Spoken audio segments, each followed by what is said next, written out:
Thank you so much.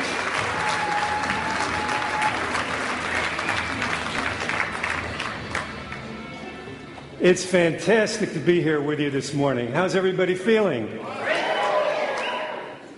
You know, this seminar, people have come from all over the world to be here. And it's just so great for me to be here and be amongst you. There are people here from Cyprus, from Germany, from Hong Kong. What other countries? Just yell out. Australia. Japan. Where?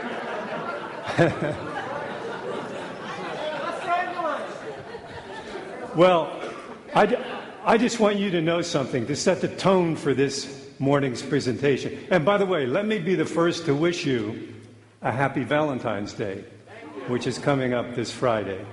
Am I the first to wish you that? It's one of my favorite. Well, I love you too. That's what I was about to say. You know, since 1991, when I sold all my companies and I retired for 3 months, I started a new career because my friends started calling me and asking them to help them in their marketing, because I had developed a reputation not based on seminars, but based on what I had done in business, that I knew a little bit about marketing. So people wanted me to be their advisor, and so friends started calling me, and I realized maybe I should do a marketing seminar. Because I went to a couple of marketing seminars because I was curious, and I won't mention any names, but I was extremely disappointed in the information, especially people teaching marketing for the most part, have never done what they're teaching. And to my mind, I think it's a very big mistake to be listening to people who have not done what they're teaching. What do you think? So I developed the first marketing seminar, and I charged a very high price for it, and much to my delight, the greatest marketers of America came to the seminar. The Olympic champions of marketing, and I thought, boy, what it forced me to do is to begin teaching things that I was doing instinctively, because I never thought about, am I ever going to teach these things to other people? I just wanted to build businesses and sell them and be more successful and all those things. I didn't think one day I'm going to start doing marketing seminars, and it's been a pleasure for me for this reason. The unsung heroes of the world, in my view, are the entrepreneurs of the world.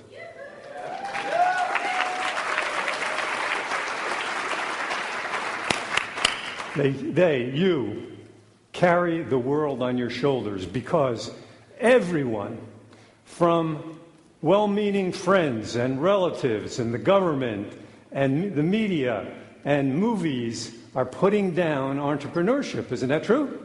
They're saying, what are you, crazy, starting a business of your own? Why don't you get a serious job?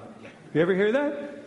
But you somehow survive all that barrage of negativity and survive and become an entrepreneur. I just think that's fantastic. So for me, to be in seminars all over the world, and this applies to people in every culture, the entrepreneurs are the unsung heroes, to be doing seminars and to be sharing information based on years of getting my teeth kicked in to learn what I know, and then sharing that information to other people is just the greatest pleasure for me. So I love being here, and I love what I'm doing, and I love to do what I'm doing, and I hope at the end of this morning, you will have gotten a lot of things to take back with you that you can immediately apply to your business and your life. Would you like that? Now, let me ask you this. Do you feel, as most do, as I do, that a successful seminar is one where you get at least one really great idea you can take back to the office and use immediately? You agree with that? Yes. Have you already gotten, based on yesterday's program, one great idea? Yes. Are you sure? Yes. Do you want any more ideas? Okay. I just want to make sure we're on the same wavelength. All right, let me see. I've got a lot of material here, and I'm going I'm going to just check a couple points so that I make sure that I cover everything that I want to cover, all the points.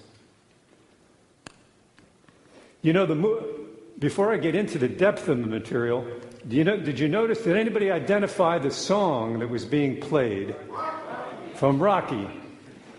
And there's a particular reason why I asked George.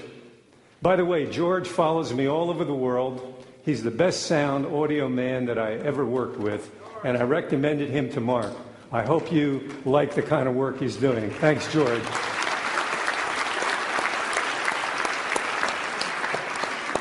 No problem is too great for him.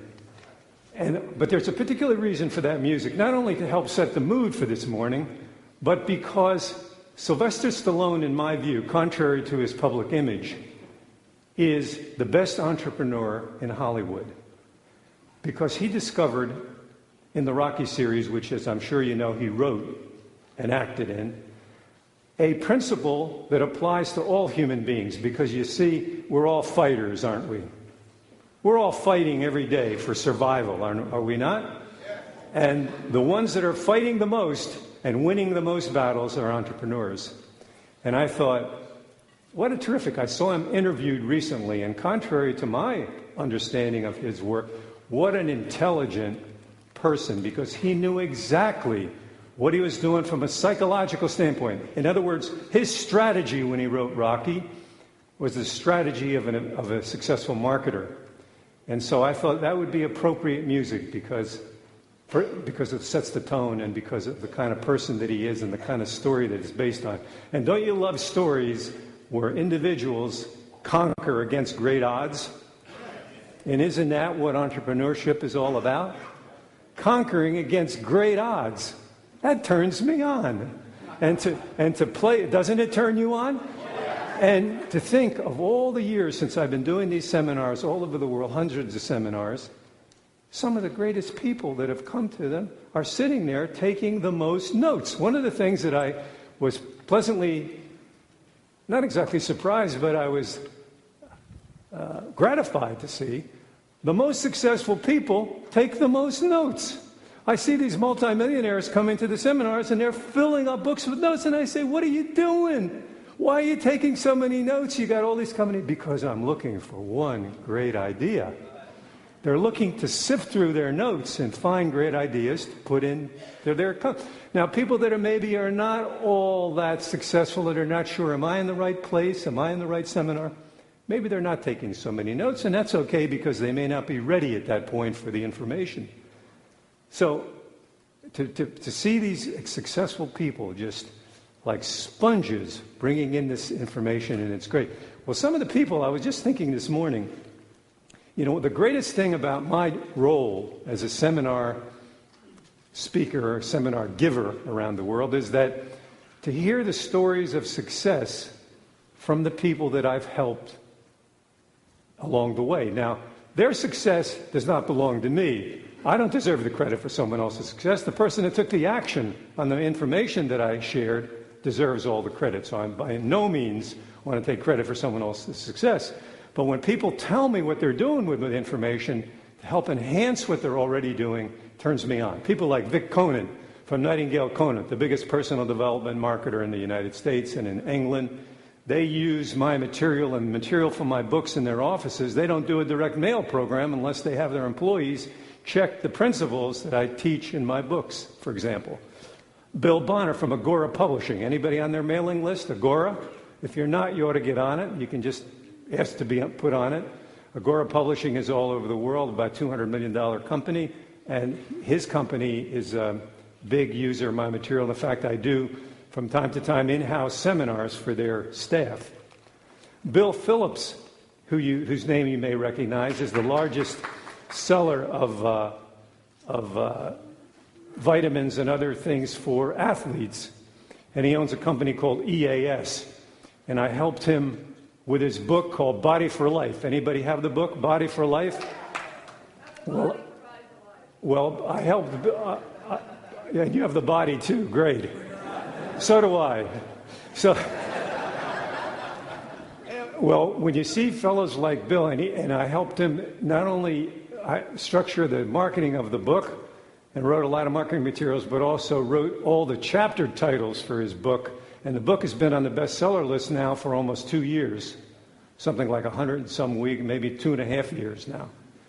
When you see the influence on people like that, Norman Rentrop, who's one of the largest publishers in Germany, because all my work gets translated into a variety of languages, and German is one of them. I'm going to tell you a little bit more about the German language in a few minutes.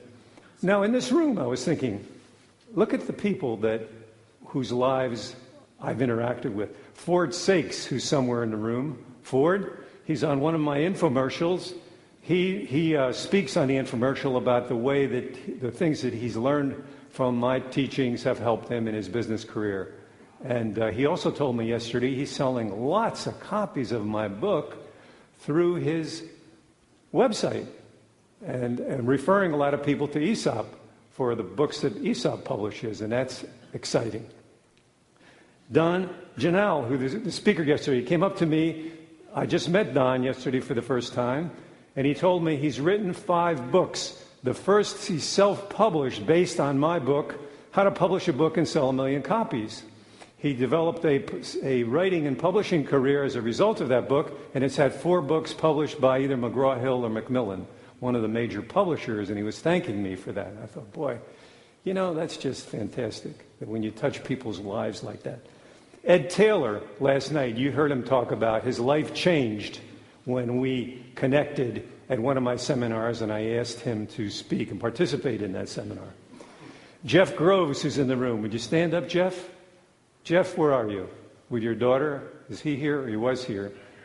He's in the back with a beautiful little girl, Jasmine. Jeff has been to several of he's been to more of my seminars than I've been. And we've done several things together, and he's a web designer, and he works on websites, and we just did a modification on one of the ones that I have, and his life has been very much touched and affected, his copywriting career, based on things that he's learned in my seminar. Carl Galletti, who's speaking tomorrow, said to me, I saw him in the hallway, hadn't seen him for a few years, and I said, Carl, what are you doing? And he said, he's been to a couple of my seminars, and he said, I'm doing a lot of stuff web-related. I'm doing a seminar in Las Vegas 4 times a year. And I said, what's the price point of the seminar? I was curious. He said, $1,000. Oh, he says, $997. He says, me, like all the marketers of today, are influenced by your teaching of the ending digit 7. Are you all familiar with the fact that the ending digit 7 produces, for most products, the highest response rate? Are you familiar with that? Good. That's a good reason to be here at the seminar, because this one idea alone is going to make a huge difference in your income. It would surprise me if what you're selling now for $95 or $100 or $40 or $35, if you sell it for $37 or $47 or $77 or $97, your sales will go up. And this is not based on what I say, it's based on a lot of tests. So when I started doing seminars in 1991, I noticed that all the people coming in my seminars, gradually I'd see their offers because I get on their mailing list, everything's ending in 7. Now, I don't take full credit. I'm not the first person that ever sold a product with the ending digit 7. For example, 30 years ago, the most successful magazine publishing offer in history was Life magazine. It was something like 17 weeks for $777. The ending digit 7. I've had biblical scholars at my seminar talk about the biblical implications. I'm not a biblical scholar. The biblical implications of the number 7. But whatever it is that you're doing, ending in another digit, try the number 7, and I think you'll see a significant increase in response. Now, Jeff shared a story with me. He said, yesterday, or 2 days ago, he was in Tucson. He drove here from Phoenix, and he said he saw a homeless guy on the street, and the sign said, the guy had a sign, and it said, what did it say, Jeff?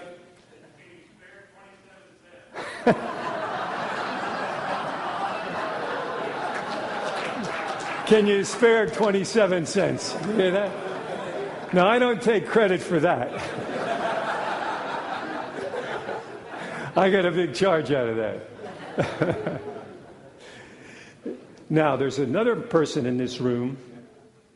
Oh, of course, my friend Mark Joyner. I'm proud to say that I am Aesop's #1 author in sales.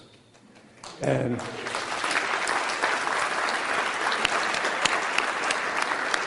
Mark Joyner, who you'll hear more from, hopefully, because he has a wealth of information to share, will, among other things, will be sharing exactly how he translates what he's learned from me to web marketing, the kind of web marketing that he does.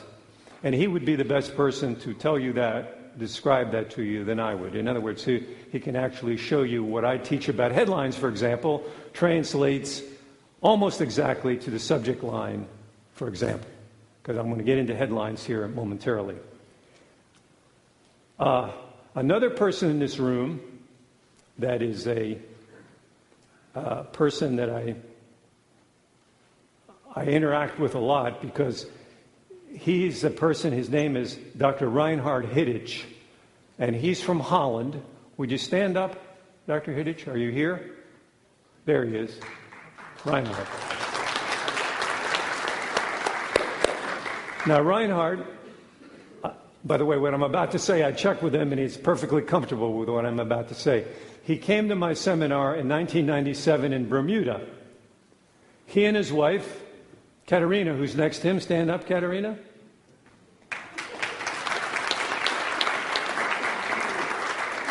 They came to a $7,000 seminar in Bermuda. By the time their travel expenses and so forth, it was probably $10,000 or so per person for a 3-day program. And they were sitting there, I'm sure, wondering, what are we doing in Bermuda at a seminar with this ticket price? They were doing at that time, at least for the first couple of hours, I think they felt that way. They were doing at that time in their company about $500,000 a year annually. Here is now, how many years later? 5 years later. But in the meantime, after the seminar, we got together in Switzerland, and to make this long story short, we set up an arrangement where I basically do all the marketing materials for the company, and I have an equity interest in the company and an annual fee that we agreed on. And the company then started to progress. The company, 2 years ago, was doing $12 million a year annual volume. The company last year did $25 million a year volume.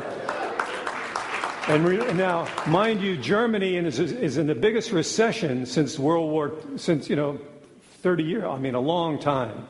Germany is really in tough times. The unemployment rate is huge and really in tough times. This year, the company is scheduled to do about $50 million a year at the current rate.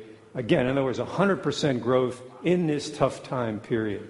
Is that fantastic or not?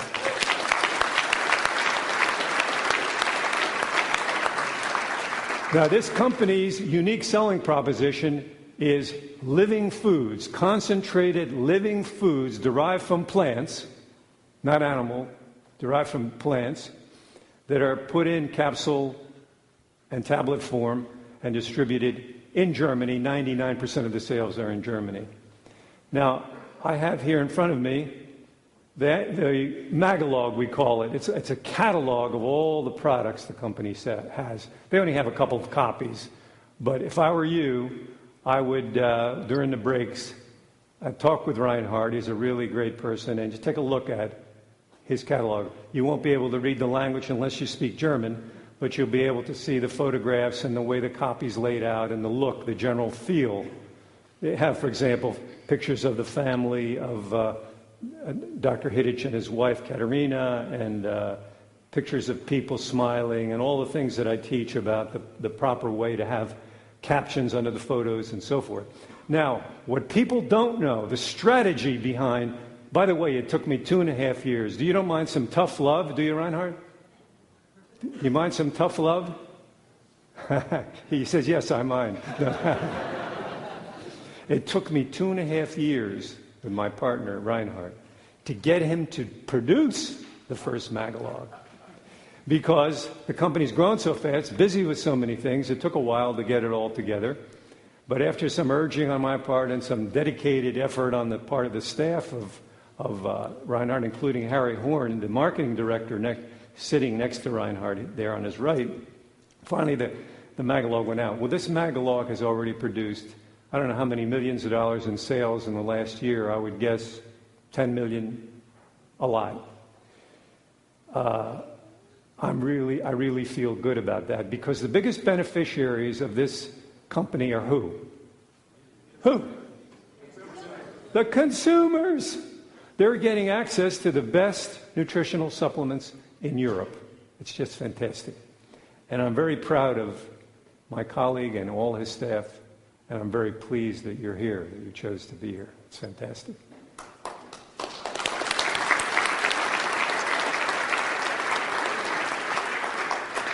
All right, I'm going to briefly tell you a little bit about how I got to be standing here today, and then dig in right to the material. I was born in an entrepreneurial family. My father was a small businessman who had a restaurant. How many people were born in entrepreneurial families here? Just curious. About a third of you. I was the first of 5 children. How many are firstborn in the Very interesting. About the same number, about a third. You know, all the studies show that proportionately, overwhelmingly, the firstborn in the family tends to be an entrepreneur, because they tend to be the leaders in the family, set the example. There are exceptions, of course, but firstborn. So in this group, that's also the case. I went to school. I basically was a B+ student. My main interest was sports. Played football, basketball, baseball, a little bit of track. Wasn't particularly significantly like a brilliant student. I always wanted to go into my own business. I tried college. I went to college, went to Susquehanna University for a year. I kept on asking my professors, how can I be an entrepreneur? And they would all say the same thing. Well, we don't have any courses in that. You got to go out and get experience. It's like a catch-22. How do you get experience if you're in school and you'd like to be an entrepreneur? So I realized quickly, and I really didn't like school very much, because to me, it's highly structured, highly regimented. I couldn't wait to get out.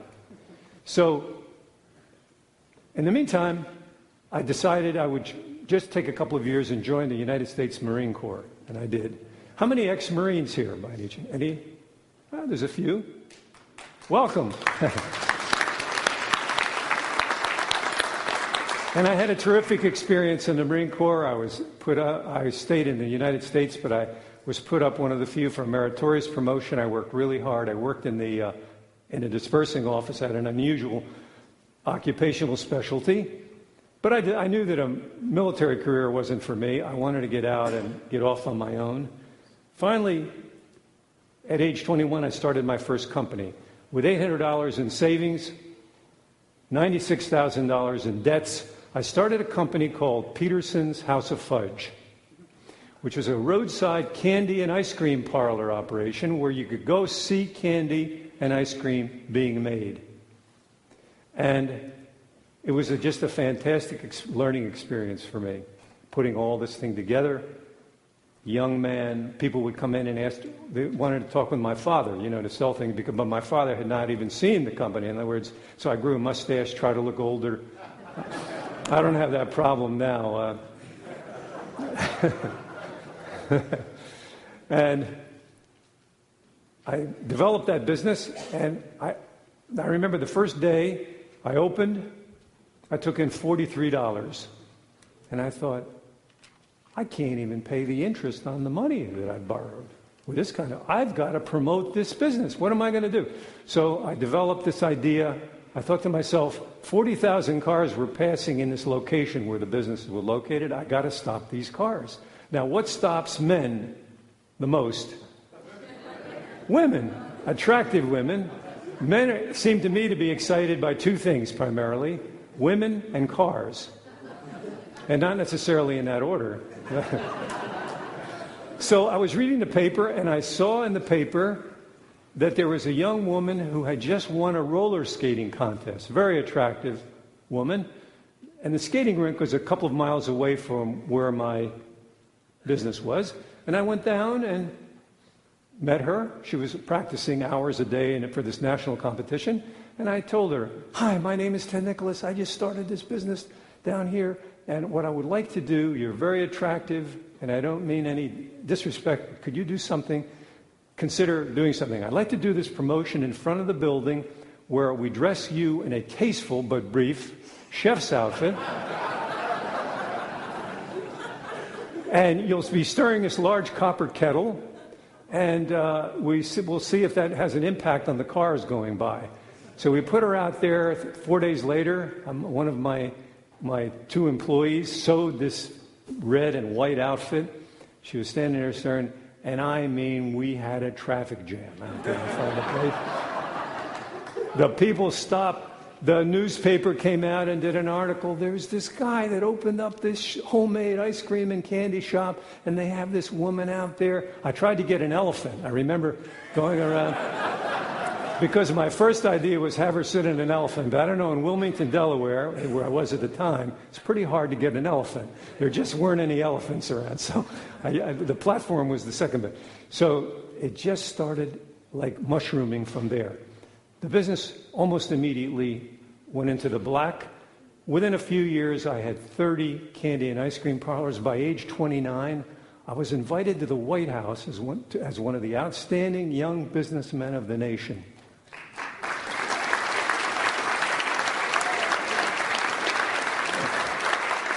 Now, I had never been to the White House, even as a tourist. I'd never been to the White House. And it was a real heady experience because there were a man like me from each of the states, and I was one of the finalists, and it was a great thing. And I thought, this is really heady stuff. This is fantastic. And I thought, of course, like all people at that age, when you have some success very young, you can do no wrong. And I started a number of companies and succeeded in most except two. I had two setbacks, which some people call failures. And I learned a lot from those experiences and just went on to the next things. But all during this time, two things were happening. Number one, I realized I was a frustrated writer. I was a frustrated writer. My biggest thrill, I remember getting all my letters to the editor published. If I wrote a letter to the newspaper about some world issue and got it published, that gave me my biggest thrill. And I thought, someday, I put in the back of my mind, I'm going to be able to do this somehow or other. I want to do this for money. Another significant thing was happening. As I developed, let's back up, the beginning of this business, I convinced the local sign company for my roadside shop, this is another significant thing, to produce the first animated sign in the state. This big animated sign, and I put on that sign a beautiful girl stirring a kettle of fudge. And it would say like 5 miles ahead, Peterson's House of Fudge, 3 miles ahead. And I noticed that if I changed the words on the signs, I had a different response. Now, I read business books. I talk with people. Everybody's eyes would glaze over about the words. To me, the words started becoming very significant that I used to sell my candy products. I also developed the first brochure of the company.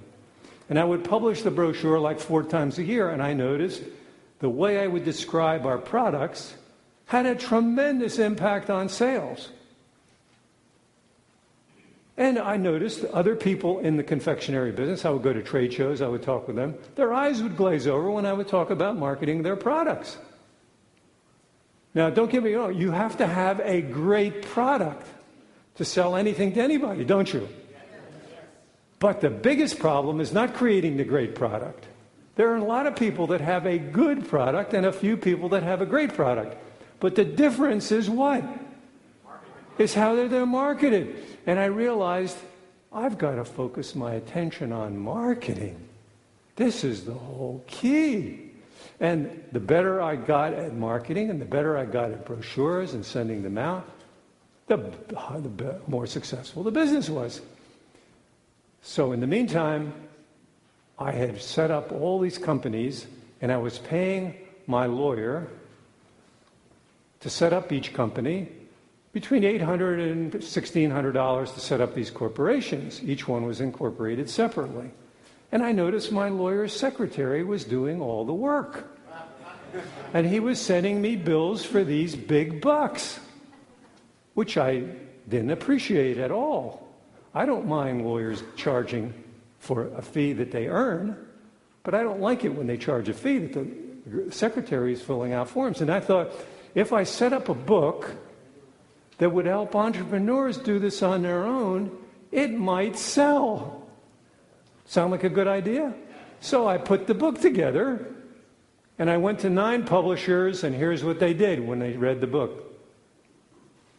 Ted, it'll never sell. That's what they told me. But I knew, I felt in my heart the entrepreneurs were like me. I understood the mindset of the entrepreneur because I'm an entrepreneur. If I could save people money, and I realized in talking with people don't like, any lawyers in the room? Entrepreneurs are not the biggest fans of lawyers. As a matter of fact, lawyers are not the biggest fans of lawyers, I found out since. Even lawyers have problems with other lawyers. So 9 publishers turned the book down, and I decided, this is ridiculous. I'm going to set up they did me the greatest favor. I set up my own company called Enterprise Publishing out of the corner of my living room, and I started marketing the book. I got 5,000 copies printed, and I ran my first ad in the Wall Street Journal, and here's the ad. In 2 versions. Some of you can't read it, but don't worry. The room is big. The reason I'm doing this on an overhead rather than the PowerPoint, because on the PowerPoint you can't read it at all. The technology is not so, because I'm going to show you some ads that are so copy dense that you can't read it on the PowerPoint. But don't worry, because those of you that really want to take your knowledge further, there's a way in one of my books, all the ads I'm going to show you today, you could see and study at a later time. Here it says, the title of the book, How to Form Your Own Corporation Without a Lawyer for Under $75. And here's the book. I'll read it to you, a few words. New book, complete with tear-out forms, hundreds of money and tax-saving ideas, free information, address.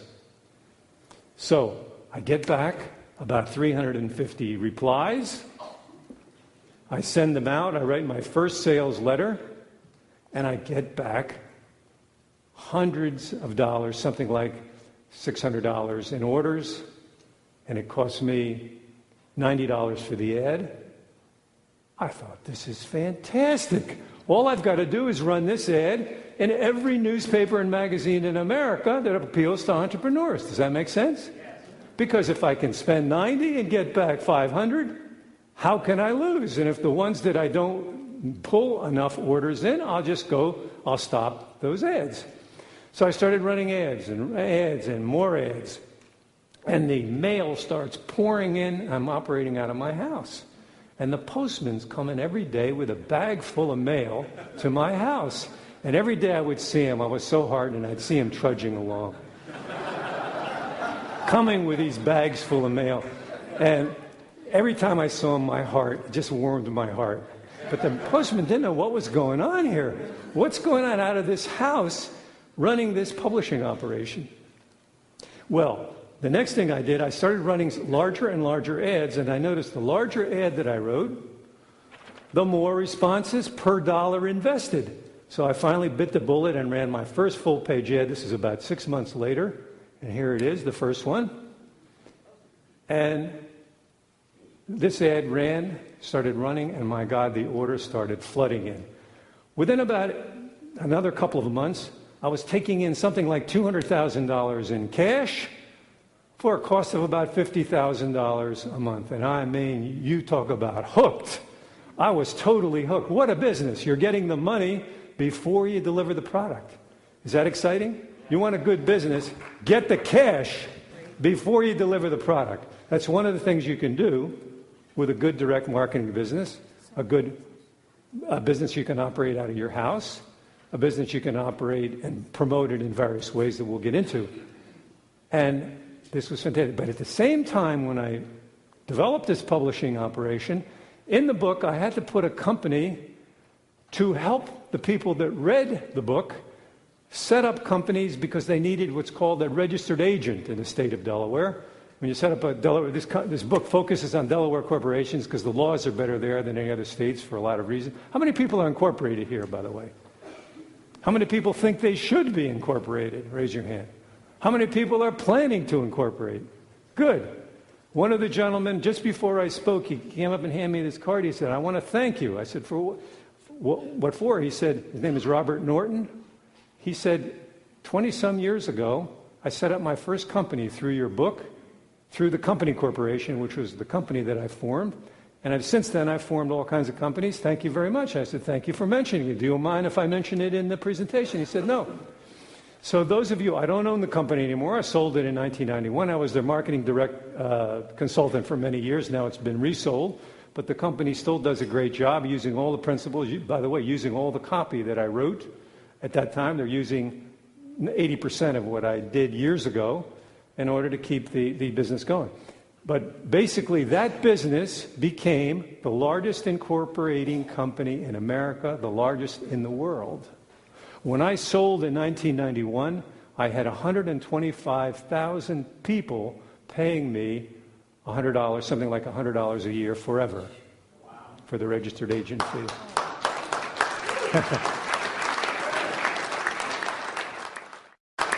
So the people that were doing business with the company were thrilled because they saved all this money. They didn't have to deal with a lawyer. They saved this big legal fee, and they could pay the annual fee for years for what they saved just to incorporate. And most entrepreneurs set up more than one company in their lives. Isn't that true? They set up one company, they set up another company for this. This company doesn't do well, they set up another, and so on. Entrepreneurs are like this. This is great. So my book has just been, now this book has already sold, well, by 1991, this book had sold like 1,200,000 copies. I'm working on the second million now. Second million. It's been revised 27 times. And so we just keep selling it and selling it and selling it because it fills a perpetual need. But here's what people don't realize, unless you're kind of in the know. I'm going to take you kind of behind the scenes. This book has 32,000 words in it, roughly. I have written 130,000 words of copy to sell the book. I have written ads, incredible. I have written like 100 and some ads that to market the book. Because you can see where my mindset is. It's in the marketing side, because once a book is completed, most authors think that you write the book and the world beats a path to your door. By the way, that's one of the great myths of society. Build a better mousetrap. It doesn't work. You build a better mousetrap, nobody does anything. You gotta market. And so I started running ad upon ad. Then I got this idea, and I'm going to show you the strategy behind this ad. This ad called the Ultimate Tax Shelter. This ad has been ripped off and copied. We've had to put cease and desist orders on so many people who have ripped off this concept, because this ad, single ad alone, sold 250,000 copies of this book at $20. How much is that in my mailbox? How much? You accountants? How much is it?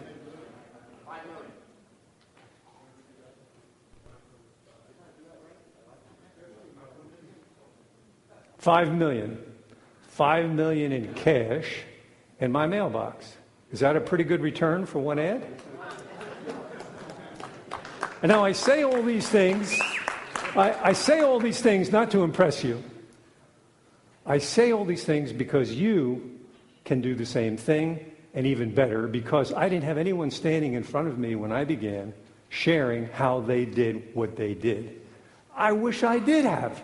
Because when I started doing seminars, I decided I was going to do it this way. I was going to do the kind of seminar that I would like to go to if I were really getting in business and getting into marketing. And that's how I structured my whole seminar series. And so what I'm going to do today, in the next, this morning, I'm going to share with you, see, the first question I ask myself before I do any seminar or speech or presentation, how can I best help this audience? What can I do to give you the most during the short time we have together, relatively short time they have together? And I thought the best thing I can do for you is to share with you the main reason I've been able to sell all these books, work in 49 industries, sell $5 million estates, sell all these products, sell candy, sell all these products, because the principles are the same no matter what you're selling, a $20 product or a $5 million estate. Principles are the same. You have to know what psychological buttons to appeal to. And if I can show you how I think about marketing and how I go about strategizing the process, that would be the best way to help you, would it not? What do you think? So I want to ask you one question. Am I at the right seminar?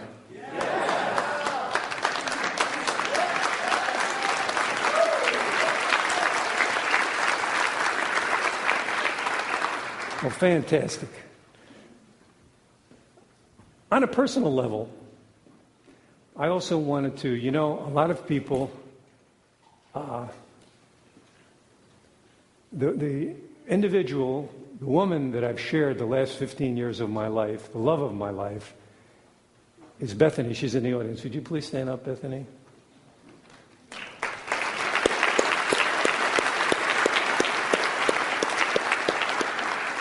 Bethany is my Valentine, is also the best editor that I've ever worked with. And she does a tremendous job. A lot of people that know me well and know the kind of work, because we serve clients in different countries and do all these things and write ads and copy and all these things. She does all the technical part while I'm doing the writing. She's fantastic. She gives instructions on how to prepare these ads and mail pieces and all that stuff. Yeah, and we don't want that to fall over, do we? Thank you. And so, also, I'm very honored and proud. I have 4 children from a previous marriage. And my second oldest son, this is the first seminar he's ever attended. He's come because he wants to come. He wanted to come. And he's here, my son David. Would you stand up, David?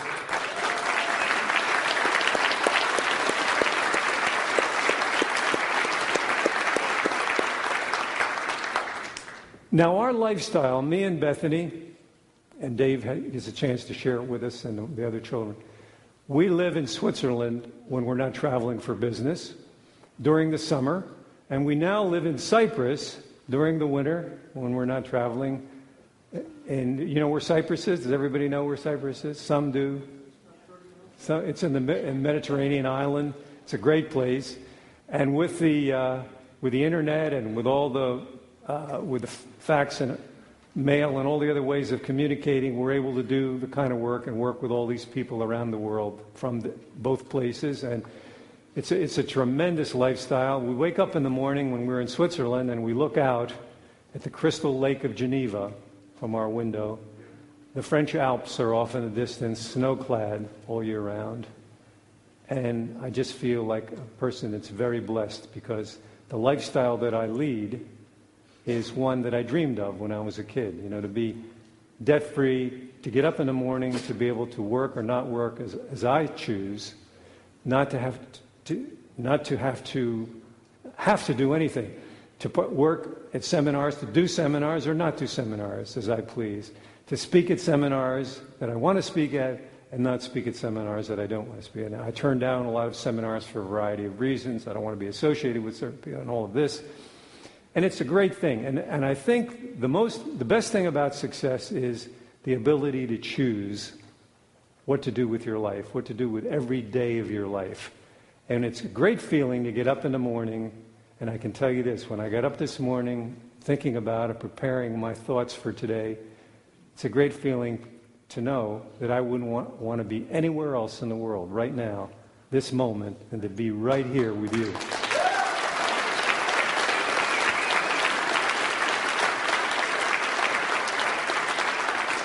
Okay, let's get into the material. Now, are you ready? Are you really ready for a change? See, some of you are going to be at this seminar. It's going to be a nice experience, marketing, and you'll learn from it, and later you're going to apply a lot of things. Some of you, this seminar will be a watershed, life-changing event. It's really up to you and where you are at. I know that information impacts on everyone depending on where they are at in their lives. So, wherever you're at, I will try to make this experience valuable for you. And those of you that want to make this whole seminar with all these great people and what I contribute to it, big changes in your life. I know on a personal level, several people that I'm responsible for inviting and bringing here are involved with making big decisions. And I hope what I have to say is helpful to you in that area. Okay, now, those of you, does everybody have their purple workbook? If you don't have, please raise your hand and possibly someone from ESOP can make sure you have. Some of you have their hand raised, your hand raised, okay. I have found during seminars that if I make it easier to help facilitate note-taking, that your chance of referring back to what, do you ever go to a seminar and have so much information you don't know what to do first, you don't know quite what to access, you know that feeling of being overwhelmed? Well, I have done everything possible so that you can get what I'm presenting, get the key points, note them down, and so that you can refer to them on an ongoing basis. You'll see as we go along here, people really seem to like this format a lot, and I like it too because I want everyone to get as much as possible and retain because the problem is in any seminar, one caveat, if you don't put into action the information you get at the seminar within 21 days, the experts say, you know what happens? Nothing. You go to the seminar, you feel good for a couple of days, you say, I'm going to get to that. If you don't start acting on that information, the chances are, and 3 weeks go by, the chances are you're not going to act on it. Maybe never. Maybe years later. Why waste all that time when you can get? So, I've tried to make it as easy as possible. So here we go.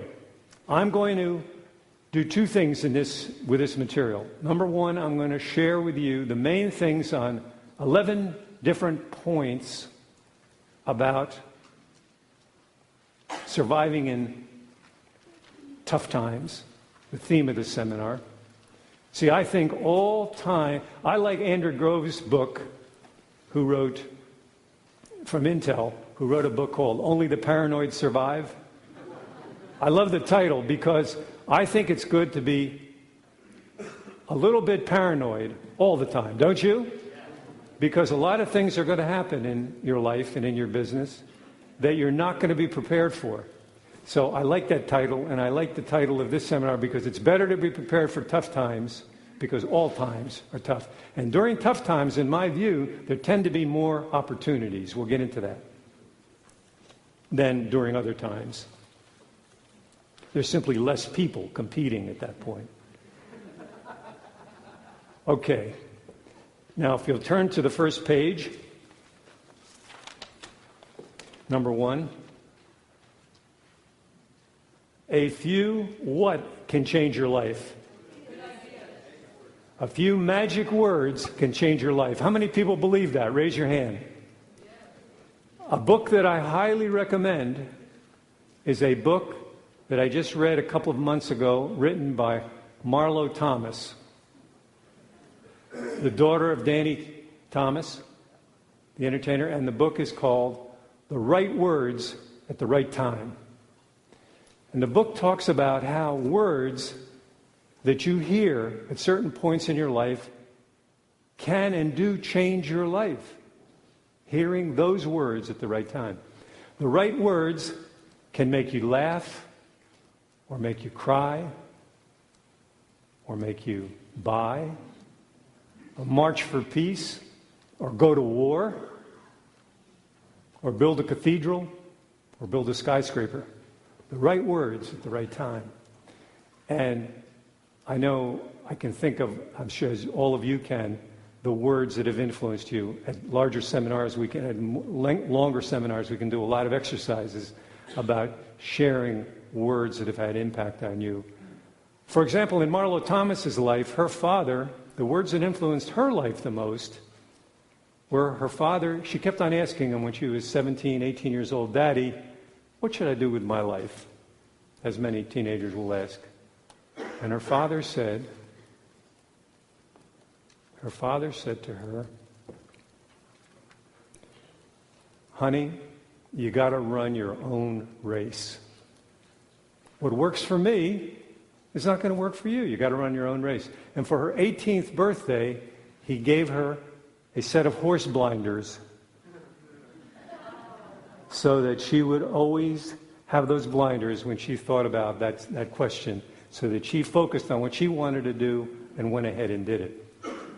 I also like the section on Paul McCartney. How many like Paul McCartney's music? Yeah. I really like the Beatles and Paul McCartney. And Paul McCartney, when he was 13 years old, his mother died. And when he was 24, he was sleeping and dreaming. And in his dream, his mother came to him. And he was worried about, how we sometimes do in our dreams. He had all these worries. And his mother came and said, "Paul, let it be. Wow. Let it be." And he got up in the morning and he sat down and started writing. "In times of trouble, Mother Mary came to me, speaking words of wisdom. Let it be." And he wrote what is arguably one of the top 10 songs. Some people, it's their favorite song that's ever been written, based on the words that came to him in that dream. Now, those are two examples. That book has just lots of things about the magic words. Number 2.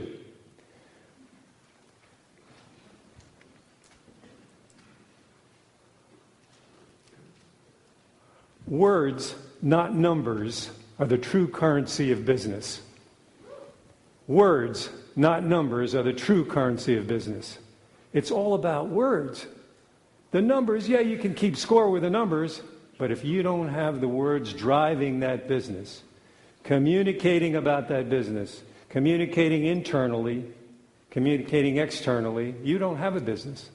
You don't have any numbers to count. You could also add, words, not numbers, are the true currency of life, because the words that you say to who are the most important? To who? Yourself. Now, are the words that most people say to themselves positive words or negative words? What do you think? Negative words. I was astounded recently seeing a study which showed that in one's subconscious mind, about 1,000 to 1,400 words go through your mind every minute. That's about what's in one of my copy-dense ads, full-page ads. Now, if those words are driving you down, if they are the words that your teacher, that your relatives are saying, what are you going to amount to? A small business person doesn't have a chance today. You ever hear that? Yes. The big corporations are taking over, man. You don't have a chance. You ever hear that? You have words like that going through your mind, and you try to start a business. Is it going to work or not? What do you think? No way. So words, not numbers, are what it's all about. Number 3.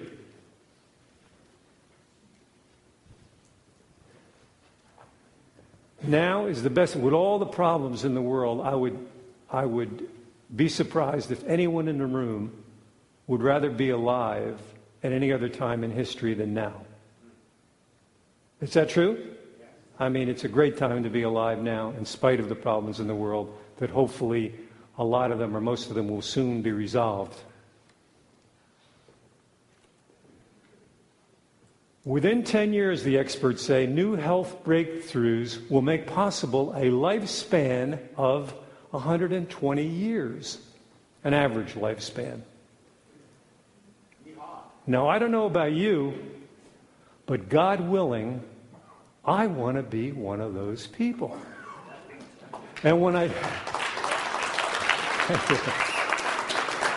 think about that, it's so exciting. 2/3 of my working career is still left. And are you going to come to my seminar? Now, I am going to have the 120th birthday party. I'm going to rent an island. Would you like to be invited? Well, you have an open invitation to come to that island. There's only one catch. You got to be healthy enough to travel and to enjoy it. So I want you to, okay? Pardon? I'm not going to tell you. It's funny at my seminars, I answer every question except two that everybody wants to know the answer. Number one, everybody wants to know how old I am. When's your birthday? And number two, everyone wants to know how much money I have in the bank. Those are two questions that I don't answer. I answer every other question. Age is a funny, I'm sure you know people who are 30 years old, and they're old, man. They're 30, and you ask them, how things going? What are they say? I was talking to a young man the other day, for example. I said, how things going? Nah. He went like that. Nah. I said, what do you do? He said, well, I'm a CPA with PricewaterhouseCoopers. I said, well, that's one of the top accounting firms in the world. Isn't that exciting? He said, ah. I said, well, what do you like to do? He said, well, I used to play football in school. I said, but what do you do now? Do you have any hobbies? No. What do you read? I don't like books. Newspapers, magazines. No. Is that person alive and young or what? Now, don't you like when you meet somebody 70 or 80 and they're vital and they're saying, I'm starting a new business. I'm writing a book. Huh?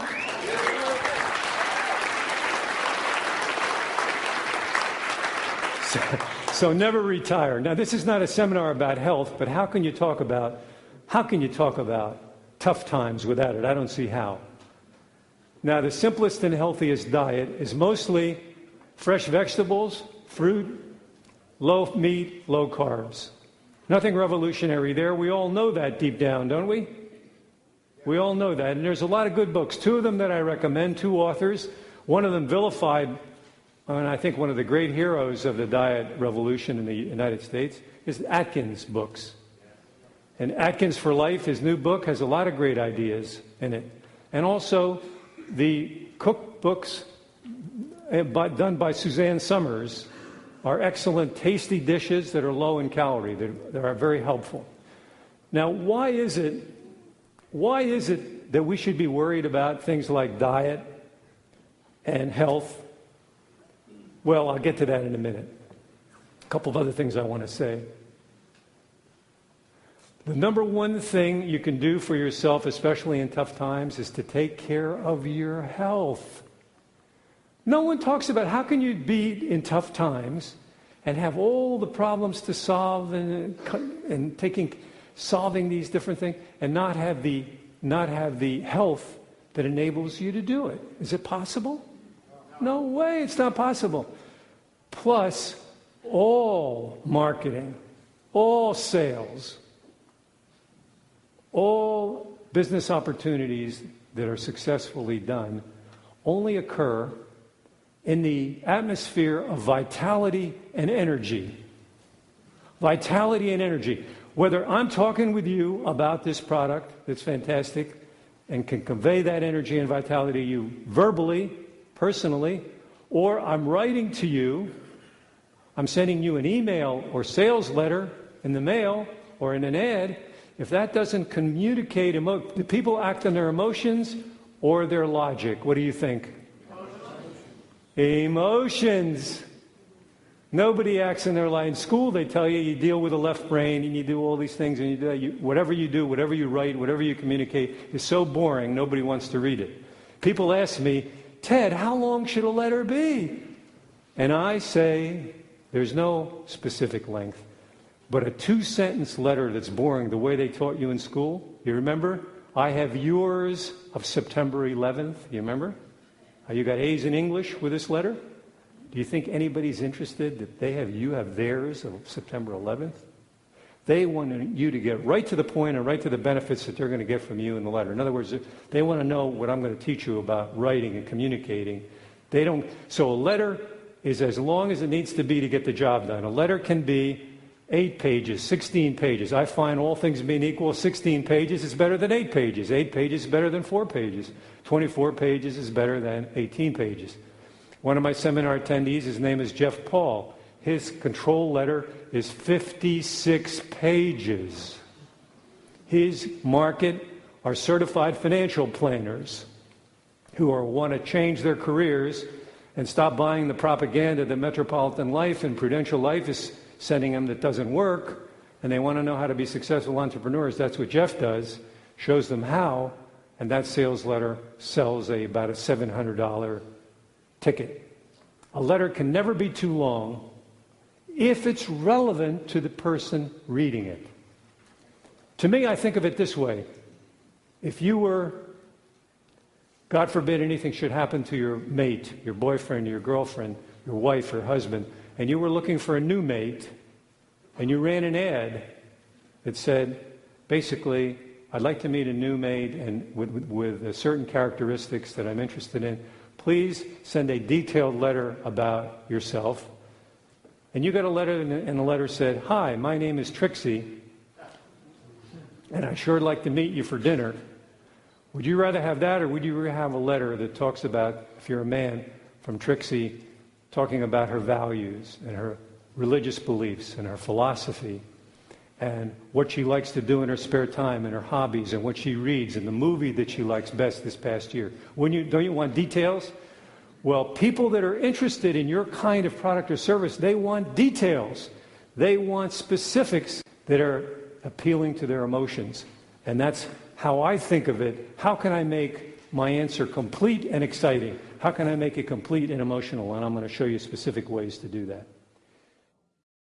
So, on your health, move your body, my recommendation, an hour a day minimum. Move your body. And every cell in your body, I can tell you right now, those of you that are not exercisers, is going to resist the idea. Because it's easier to sit, and what do people say when you ask them about an exercise program? What do they say? I don't have. But the average American watches 25 hours of television a week. Do you think it's reasonable to take one of those hours, 5 hours a day, 6 hours a day, and exercise? What do you think? Now, this 1 hour, some of you can do both at the same time. This 1 hour can be, you don't have to go to a gym if that's not your thing. This 1 hour can be walking, swimming. What turns you on? If you like going to a gym, fine. With your little spandex outfit, fine. Whatever turns you on, you do it. Some people like that, some people don't like it. Now, Bethany and I, we exercise an average of 2 hours a day because I like the concept of practicing what we preach. I personally walk, play tennis, lift weights, swim, ride a bike. And very often do 2 of those activities in order to keep it fun. And now, a lot of times when it's cold out and raining and not very pleasant, it's not I have to motivate myself to do it. I feel much better afterwards. It's difficult. But I ask you this question: would you rather have the pain of discipline? It takes discipline. Or the pain of regret? Do you want to get sick at some point in your life, make several $1 million and get sick and you can't enjoy it? What good is that? And I know a lot of people that have done that. Workaholics.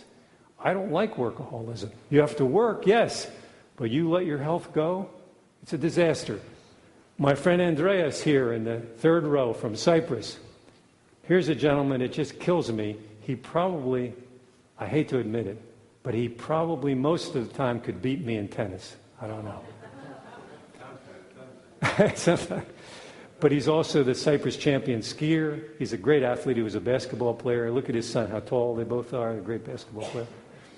And he told me this morning, and the first thing he said, Ted, I went on an hour walk this morning before the seminar, so he got his exercise in. Fantastic. Take that hour and watch your diet, and it'll just pay you big dividends because you need that energy. What do you think about that? Do you like the fact that I bring this up at a business seminar or not? Okay.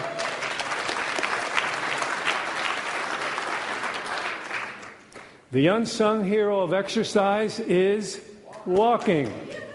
I call it the unsung hero. Because people, you don't need equipment. You don't have to take a lot of time. You can go out with your street shoes. You can just dress up no matter what the weather is. You use an umbrella when it's raining. It's fantastic exercise. And all the studies show it's as good as running. Just takes a little bit longer, but it's as good as running. In fact, I used to do a lot of running, not very fast. I wish I was faster. I would like to be like the current world champion, Leighton Hewitt, so fast on the court. I've always just been very medium, very average speed running. Although I played basketball, I did it more mentally than I did as far as running. But I used to run in races just to keep in condition, but I found out that walking is just as good, and it's less difficult on my body and on my joints. So because I get enough running on the tennis court, because I play at quite a high level, good level. And now, my friend Andreas, I was just recently in a club doubles tournament in the biggest club in Cyprus. And my partner and I, this is an open tournament, not a veterans tournament. We played people of all ages, and we managed to win the tournament.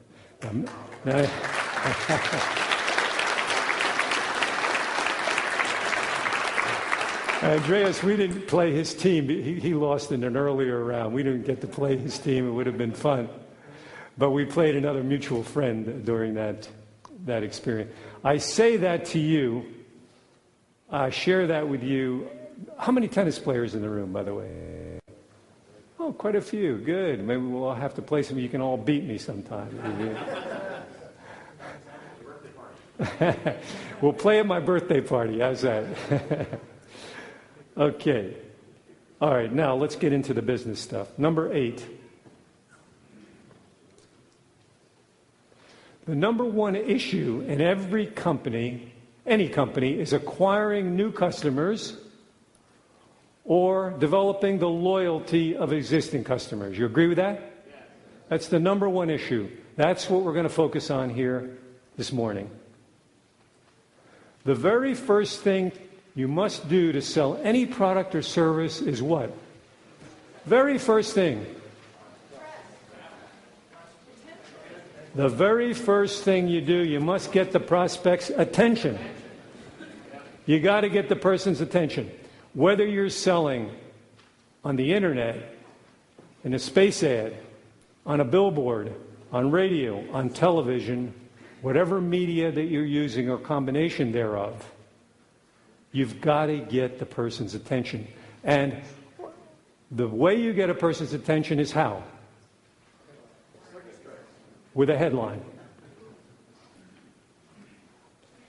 You've got to have a powerful headline. Now, are most headlines powerful in magazines, newspapers, and on the web, or weak? What would you say? Weak. They are so pathetically weak. It's unbelievable. It's unbelievable, and they seem to me to be getting weaker and weaker all the time. There's more and more people writing worse and worse copy all the time. Now, the good news is that leaves the opportunity for you and for me, because if you're a decent, not necessarily great, but a decent writer, which all of you can be from decent to great, depending on how much you want to apply yourself, you're going to be head and shoulders above all these people that are buying all this ridiculous training they're getting in school about how to do the process. So I'm going to show you how I write headlines. And I've written thousands of headlines. Do you think all my headlines work? What do you think? No. Nobody's headlines, nobody's omniscient. It wouldn't be any fun if they did, would it? But I have a very high batting average. I'm going to show you now. Those of you that have never heard of Ted Nicholas, is there anyone in the room that never heard of me before the seminar? Great, so thank you. About a third of you. That's terrific. But I would be very surprised if those of you that have never heard of me personally don't read my ads practically on a daily basis, because a lot of my ads and direct mail pieces do not have my byline on them. In other words, you read the ad. And if we have enough time, before we finish today, I'm going to show you a lot of the ads. I'm sure you'll recognize a good many of them from your mailings or from possibly on the web, possibly whatever you're accessing, you're going to see and recognize some of my work. And the number one thing I work on all the time is the headline. Turn the page, please. You're already there, aren't you? What are you at? Number 11.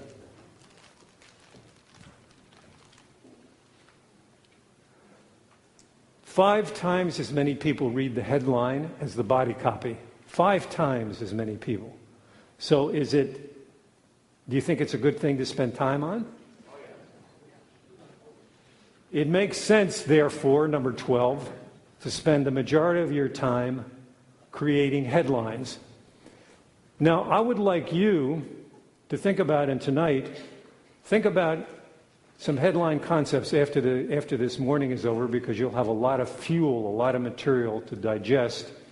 And a good thing to do tonight for your homework is to start writing headlines for your product or service or your company. And my rule is, my headline has to be 17 words or less. Why do I say 17 words? Only 2 or 3 times in my career, it's been 4 times now, are headlines that are longer than that tested out better than headlines as short as that. So I have a 17-word rule. In other words, I write a headline and I always count the words before I finalize the headline. And all things being equal, I'm going to show you a headline with about 24 words. It's working like crazy that breaks the rule. See, my job is to teach you the rules of reality in direct marketing. And it's your job to understand those rules and know when you're breaking them. It's a really bad position to be in, to be breaking rules and you don't even know they exist, isn't it? See, that's what costs you a lot of money. If you know what the rules are, you can do direct marketing in a very low-risk way. And because basically you'll be testing small and rolling out big, and you'll know if you're within the rules of direct marketing success or not. So before we're through, I think you're going to be more comfortable with that idea. Okay, so there, number 15. A headline is important for 5 reasons, including, number 1, it attracts attention. We already covered that. Number 2, it communicates the strongest benefit. Communicates the strongest benefit. Number 3, it appeals to the prospect's self-interest. Number 4, it sets the tone for the offer. Sets the tone for the offer. And number 5, it selects the right audience. Selects the right audience. Got that? Okay. Is this helping you, having a place to record all these? Yes or no? Yes.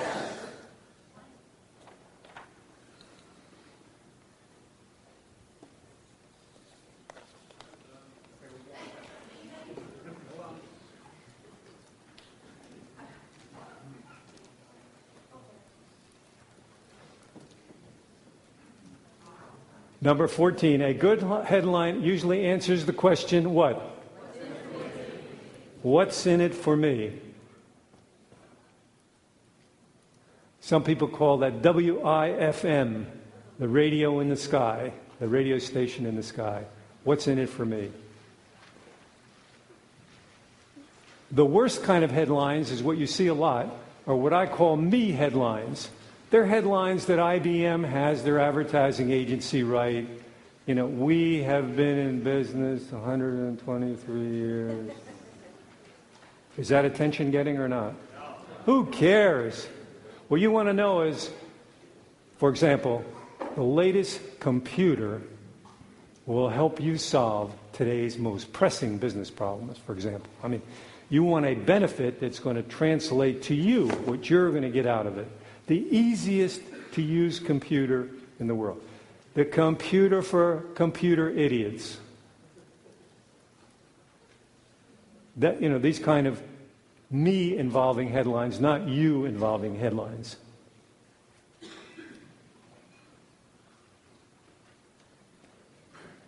Benefits to the customer.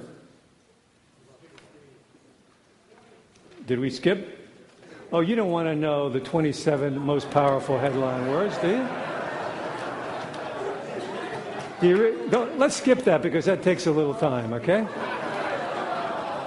You mean you want to know the words that work best?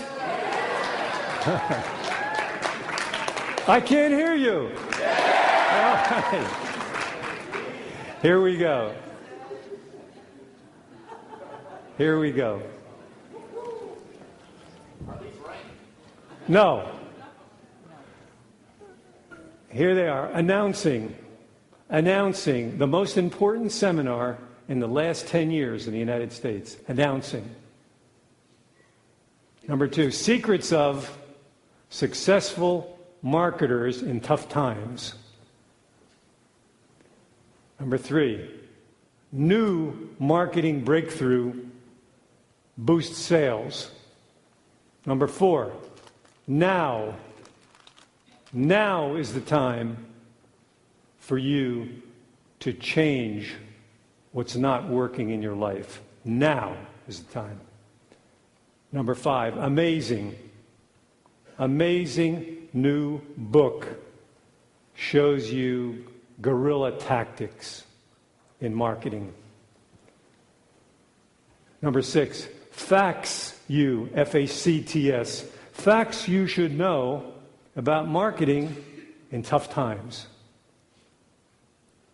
Number 7, marketing breakthrough, health breakthrough, nutrition breakthrough. Number 8, at last somebody put together a seminar that helps solve the problems of today's economy. At last. That would make a good headline for a PR article, wouldn't it, about this seminar? Number 9, advice to new entrepreneurs, advice to aspiring entrepreneurs, advice to millionaires, advice to people who want to become millionaires, advice to people who are ex-millionaires. I did a seminar in Switzerland for millionaires only, because millionaires all have one thing, or tend to have one thing in common: self-made millionaires. If you drop them in the middle of any city, naked and broke, and they lost all their money, without any money, broke, within a year, they would be millionaires again. They would be millionaires again. Because once you know how to do it. Now, for example, when I work for a client, when I write an ad for a client, or a direct mail piece, or a piece of copy, or develop a sales message for a client, my fee is an initial fee of $15,000 minimum and 5% of sales. Now, if I was talking with you and I agreed to do an ad for you, and that ad put $20 million in your pocket in 1 year, are you willing to write me a check for $1 million to help you do that?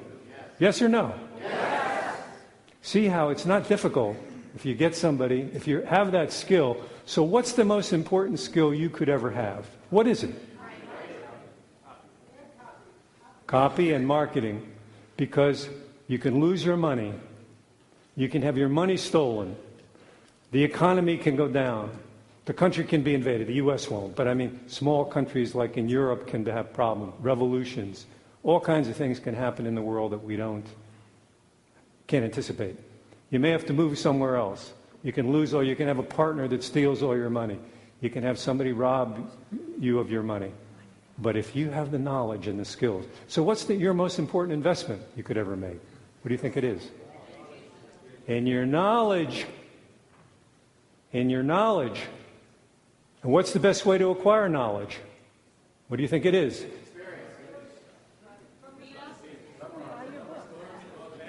books, tapes. You access the best minds in the world.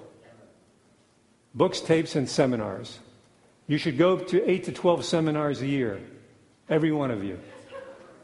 But make sure that 7 to 11 of those are my seminars.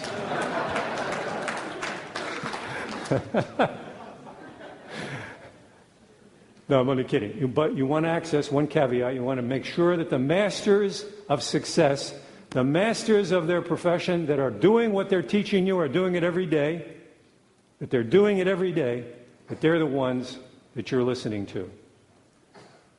The professors, with all due respect, few professors have the life experience to be able to help influence you in the business world. With all due respect. Some professors do. They're consultants, they're entrepreneurs, but some of them, they're teaching theory that just, I've seen professors get up in front of a marketing group and say, never write a headline with a question mark at the end of it, for example. And some of my most powerful headlines, they've made millions for me and clients, have a question mark at the end. When I see somebody doing that, it just kills me. And I see people taking notes. My feeling is to jump up and say, question, wrong, but I don't. But when people ask me, I have to answer the question honestly. All right, number 10. The truth of marketing millionaires, or the truth of what it takes to market in a tough economy. Number 11, protect. One of my most successful ads is in this stack. The headline is, protect your corporation's tax shelter status. Might that get your attention if you've got a corporation? Protect it. Number 12, life. Your life will never be the same. Life. L-I-F-E. Powerful.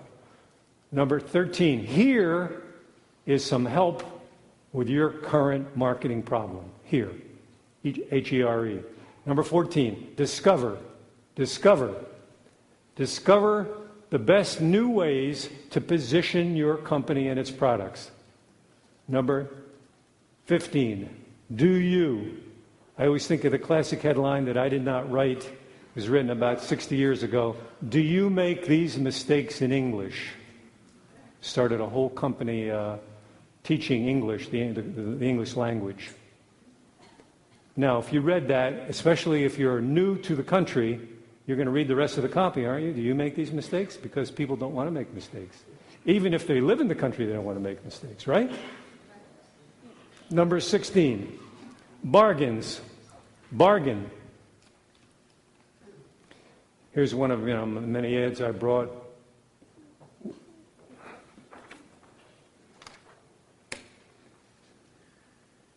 Sleeper stock bargains. Sleeper stock bargains. If you're a stock market investor, you think you might be inclined to read the rest of that copy or not? What do you think?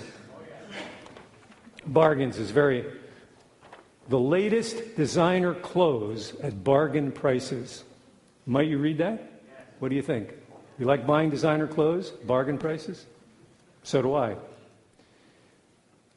Number 17, the second most powerful word in the English language is yes. You'll see most of my coupons end with, yes, Ted, I can't wait another moment. Please deliver that new Learjet on my driveway next week. Or yes, Ted, please deliver that Mont Blanc pen for $500, that solid gold pen, as soon as possible. Please have your messenger come with that pen. I can't wait another moment. Number 18, you'll love, L-O-V-E, you'll love the feeling. Love is a powerful emotion, isn't it? You'll love the way you feel when you take this nutrient. Number 19, hate. I use this a lot. You'll hate yourself for missing out. You don't want to hate yourself, do you? Number 20, how much? How much is one idea at a seminar worth to you? How much? Might that intrigue you? How much is it worth? Is it worth $10,000 to go to the seminar? But if you learn how to make millions, is it worth it? Yes. Will you take a check? Number 22. This is the new road. 21. How would you solve this marketing problem? How would? Question mark. We'll draw you into the copy. Number 22. This is the new road to wealth. This. Number 23. Only. Very important, very powerful word. I was on a radio show. I do a lot of radio shows. If you had more time, I'd show you how to really do radio shows and make a lot of money just doing radio shows. They don't cost anything. Everybody's looking for guests, and all of you guys should be on the radio. But I was talking to this radio talk show in Texas, and I was in Florida. And I have a particular way. I use the name of the call letters of the show, and I have the person's name, and I use a special phone where you can stand and walk, because when you're talking on a phone, you don't want to talk like this if it's an important call, because your chest is crunched. You want to stand when you talk. You buy a $5 cord at the Radio Shack. I'm talking to him, and the guy said, he asked me a question like, it was about the book on incorporating. Is it still a good idea to incorporate and to set up a company in today's tough times? This was a long time ago, 15 years ago or so. I said, it's the only way left for the little guy to get rich. See, the only good way you can get rich in America is, if you have no money, you got to be an entrepreneur, don't you? There's no other way. You've either got to inherit the money or be an entrepreneur and earn the money. And the guy said, my God, Ted, the telephone switchboard just lit up when you said that. Because that got people's attention. And I thought to myself, that might make a pretty good headline. What do you think? So I wrote the headline in this ad. We could spend, 2 hours just analyzing this ad. This ad breaks every rule in copywriting. It breaks every rule in writing. It breaks every rule in graphics. I love it because it's irreverent. It's almost profane. It's the way people talk in bars, not on copy. But the ad the sales were pouring in from this ad. But we did have some complaints. From lawyers were writing that, little old ladies in tennis shoes were saying, the ad offends me, and so forth. I mean, we did have some. I notice in marketing, if you show people the ad and your staff the ad and everybody looks at the ad and nobody has it doesn't make anybody uncomfortable, the chances are the ad's going to flop. Things that make people uncomfortable, a little bit uncomfortable, not like we do at a seminar when we get people out of their comfort zones. Do you like to be out of your comfort zone? No? Do you go to a seminar to get a little bit out of your comfort zone? Do you? I think just to raise the energy level of the room just a little bit, why doesn't everybody stand up right now? And let's give ourselves, for being here, for coming from all these countries, a standing ovation.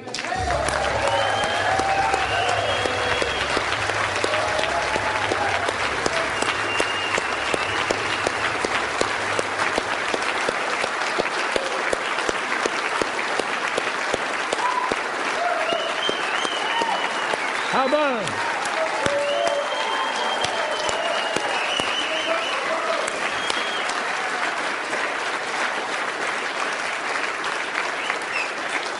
Please keep standing another minute. Now, those of you, especially those of you that don't move your bodies around too much, we're gonna push our comfort zones just a little bit with a fun exercise. You don't have to participate if it makes you too uncomfortable, if you have a physical problem.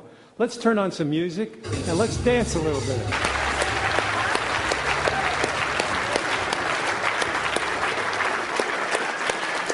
Thank you, everybody. Thank you for participating. That's fantastic.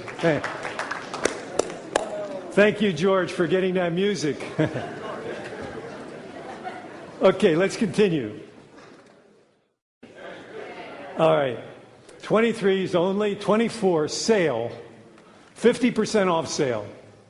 Get attention? 50% off sale. Number 25. The most powerful word in English or in any other language is what? Free. Free bonuses, free gifts, free necklace. You can use a variety of things as bonuses. Free book. A book is always a good idea. A highly perceived value book for your audience. A book that your audience could benefit from. Number 26. You. Y-O-U. That simple word, what I do, people with new into copywriting, I ask them to go through the copy in the workshops and to circle all the words that are me words, like I, we. Nobody cares about you except you.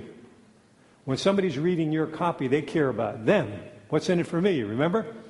So you can benefit from what you learn at the seminar, not what I can benefit from giving the seminar. It's what you can learn at the seminar that I have to focus on. And when you're marketing to somebody, you focus on you.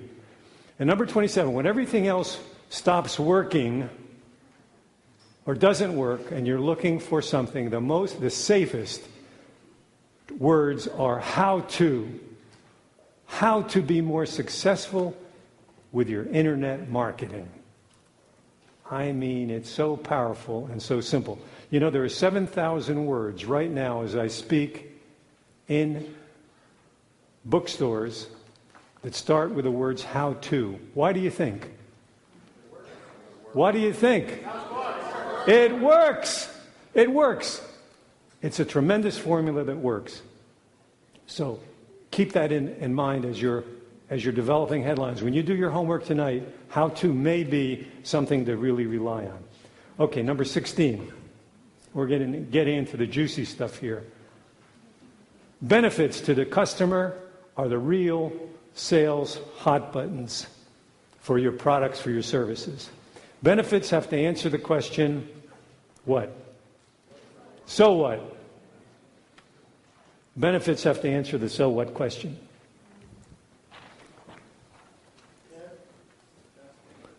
Question. On your list of 27 words, did you say if you wrote that 10 years ago, it would have changed? The question is, the list that I wrote 10 years ago, would it change now? And my answer is, 100 years from now, it'll be the same list. Because the same principles of what motivates action are the same today as they were 50 years ago. You know, in this world of great change, where isn't it nice to have some constants? Some constant. Change is exciting, but it's nice to have some constant. I find not only is that the case, but everywhere in the world, in case you've thought about it and wondered, do things translate to other cultures? My copy gets translated verbatim. If it works, it not only works as well, it works better in other cultures as it does in the U.S. for other reasons too. It isn't only the copy but everybody wants the same psychological thing. You know, they want a better retirement. They want vacation time. German people, for example, more vacations than anybody in the world. They want vacations. They want better ways to save money. They want cars, of course. They want to buy cars. They want to buy luxury clothes. They want protection for their children. They want education for their children. They want the same basic things. So when you realize that, yes, the words, the tools are the same. Now, there may be one or two new words by 10 years from now or 20 years from now, but I would be very surprised if any new words are added to that list because the psychological buttons are the same. Okay, I'm going to get into exactly how to create these benefits here. To prepare great headlines and copy, to sell your product, you must first identify features and benefits. Number 19, turn the page, please. Features are descriptive facts about your products which help build credibility. For example, if I were developing an offer, a sales message to sell this overhead, the things about this overhead projector that are in the feature side of the column are such things as it only weighs 10 pounds. That could be kind of a cross between a feature and a benefit. It's 6 inches high. It's 15 inches across. You're giving features of the product so that the person knows, do they have the room in their office for it, and they're, in other words, they have to be able to think about what the features are. The button, there's a black button with a switch on-off. There's an on-off switch, easy to use. The benefits are that this projector will help enhance your presentations, both internally and externally, because you'll be able to have clear, sharp images of the items that you want to feature at your presentations, and so on. In other words, you want to basically separate in your mind what are the features, what are the benefits. Well, if you're marketing a book, a lot of you, how many people are information marketers in the room? Please raise your hand. About half. How many people are selling other than information? Raise your hand. About a third. Okay? Depends on what you're selling, but you can, for every product, when you're doing a book, if you're selling a book, you want to basically, the feature side is, the book is 6 by 9. It's 219 pages. It's printed on a certain kind of paper. There's a special typeface that's used. It's easy to read. Well, that's on the borderline between a feature and benefit. The benefits are, this book will help you get rich. This book will help you get rental cars. The price, you'll be able to get Fords. You'll be able to get Mercedes for the price of a Ford when you're renting a car. Would you like to do that? That's what the book will show you do. By the way, Jeff, was it Jeff or one of my seminar attendees in Europe said to me, Peter Thompson, the top motivational speaker, one of the top ones in the UK. He's one of my readers and he's come to my seminars. He was in Ireland and he was talking to the car rental people. And he said to the car rental person, I would like to rent a Mercedes, but can I have it for the same price as a Ford, which is the words covered in a chapter in Magic Words on the personal side. And the woman looked at him and said, are you Ted Nicholas?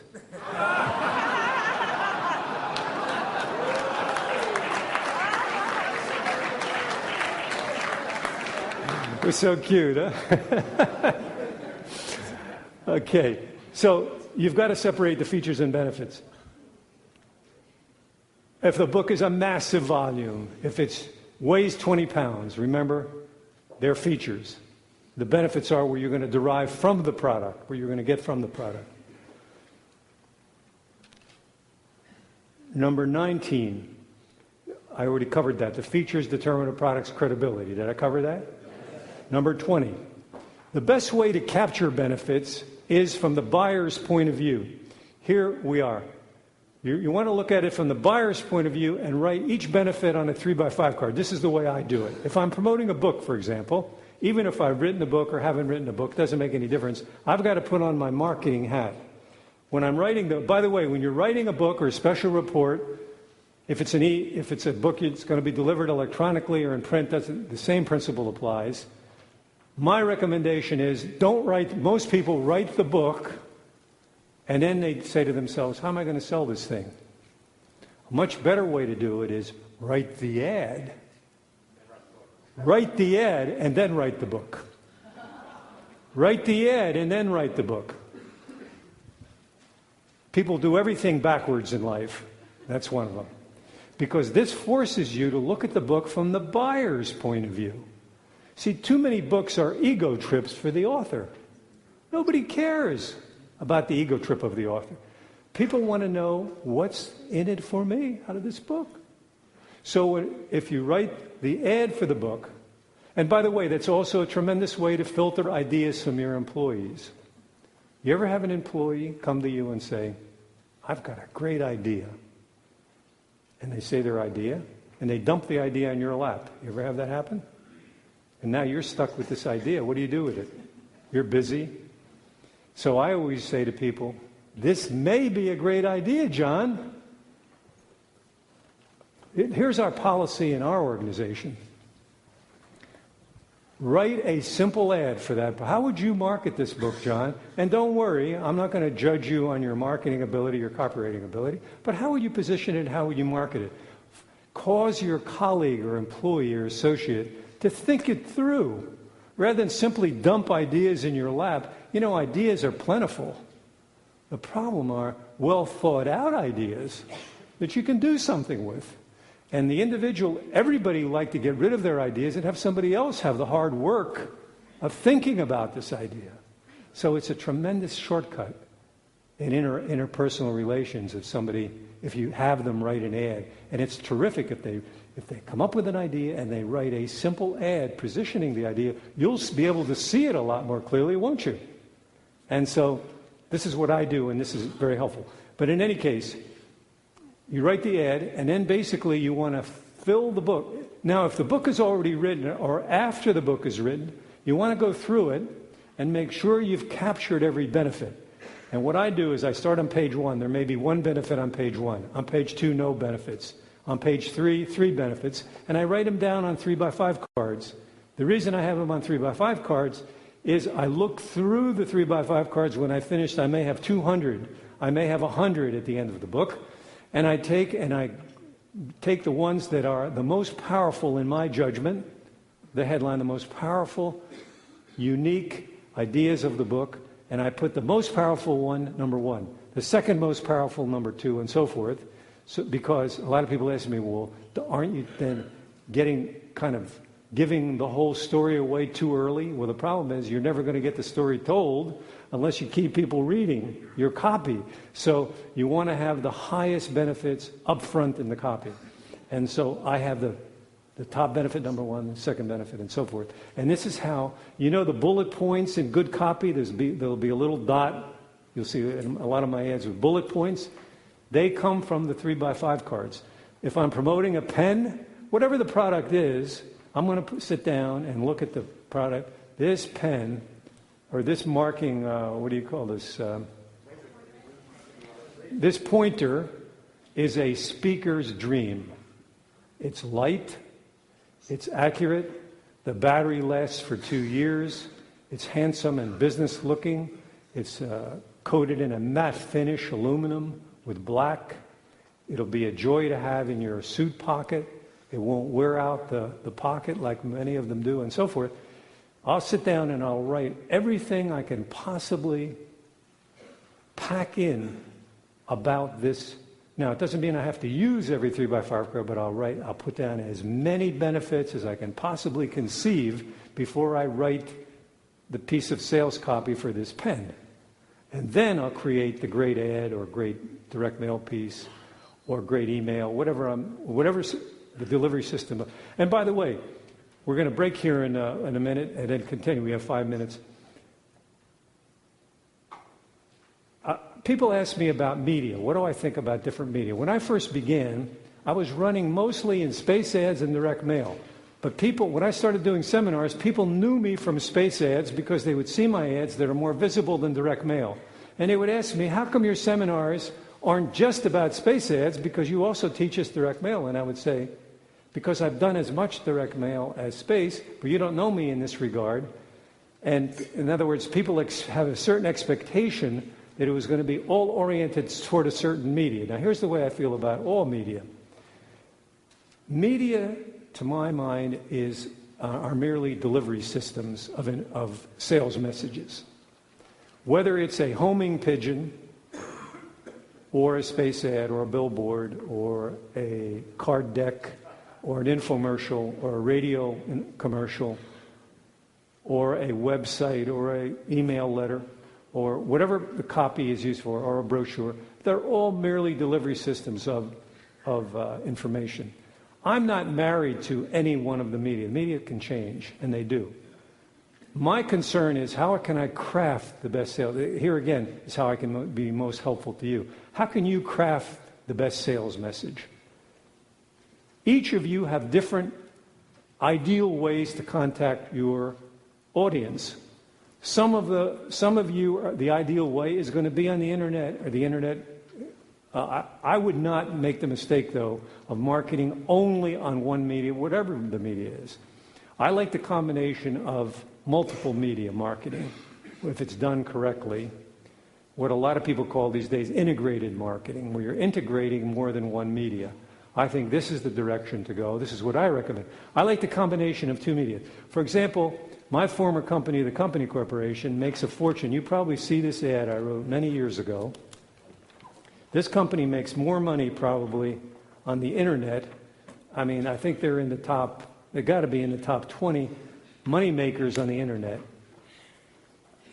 And you've probably seen this ad in the Wall Street Journal and in airline magazines running for years and years and years. You ever see this ad? How many people have seen this ad, read this ad? How many people have responded to this ad? Some of you. Good. This ad is a two-step ad. You respond to this ad, and now they've added, this is the original version, now basically you can contact the company on their website. And a lot of people do. And when they do, in other words, they use one media to get people to, when you have a website, as you know, it's like having an unlisted number. It's nice to have, but you got to drive people to it. And one way to do it is to have space ads running in magazines that people are reading.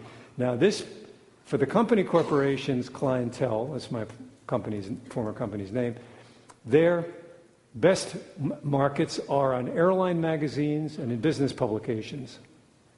They're where the people are reading, the Wall Street Journal. Airline magazines are tremendous media because airline magazines are entrepreneurs are flying all the time. 15% of people do 90% of the flying in the U.S. A lot of entrepreneurs use airlines. They have time. They're on an airplane. They read the airline magazines. It's a good place to market. It's good to combine the two media. So the combination of what I call two-step ads, where you're using one ad to get somebody to raise their hand and get more information using multiple media, is a good model. That's the model I led the Company Corporation into when I was their marketing director after I sold the company, and now they just are doing tremendous volume on the web, but using external media, primarily full-page ads in magazines, and this ad running in print media all the time. So I would not be seduced. Don't fall in love with the media. Fall in love with the ability to craft a sales message. See, one of my part-time jobs before I became serious marketer and started my candy operation was as a door-to-door salesman with a Kirby vacuum cleaner company. Okay, I just wind this up. And it's tremendous experience, and I learned that if you have a good sales message delivered properly verbally, you have a much better chance you deliver the right words to close the sale. So you have a sales script. And then I learned on the billboards, with the right words on the billboard, you have more. And I learned with the brochures, you have the right words, you deliver the message correctly to the right audience, you're going to get the response. And that certainly is the case with all media. So I forced myself to focus on the message, not the media. And I force myself, while I'm not a technical wizard to begin with, but I force myself, I'm a big believer in zeroing in and using the best use of your time and the division of labor. So my goal is do what I do best and write a check for other people and let them do what they do best. This is how I operate. And this is a model that I would suggest all of you consider. But the highest paid skill that you could ever have is your ability to communicate, your ability to put it in writing. So all of you should practice writing. You may say, I haven't had any writing training. That's okay. You have life's training.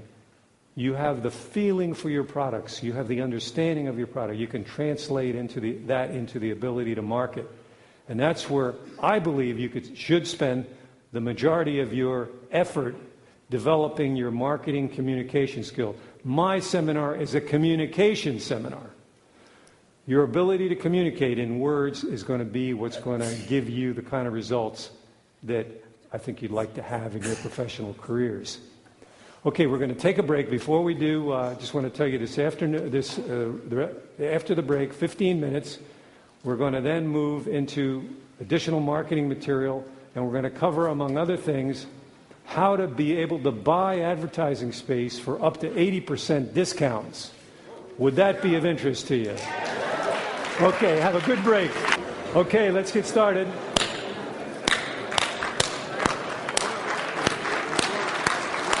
Got to start. Okay, let's move ahead here. I want to cover all the material here this morning because I want to make this experience as... Now, what do you think about the first half? What do you think?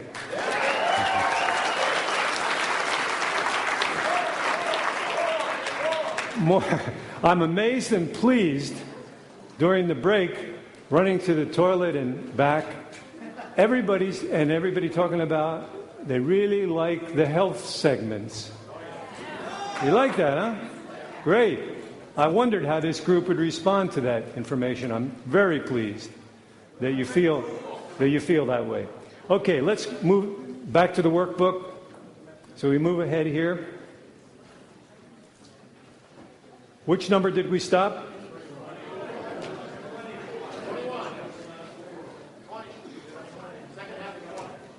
Second half of 20. Study the product. It's study. The word is study the product.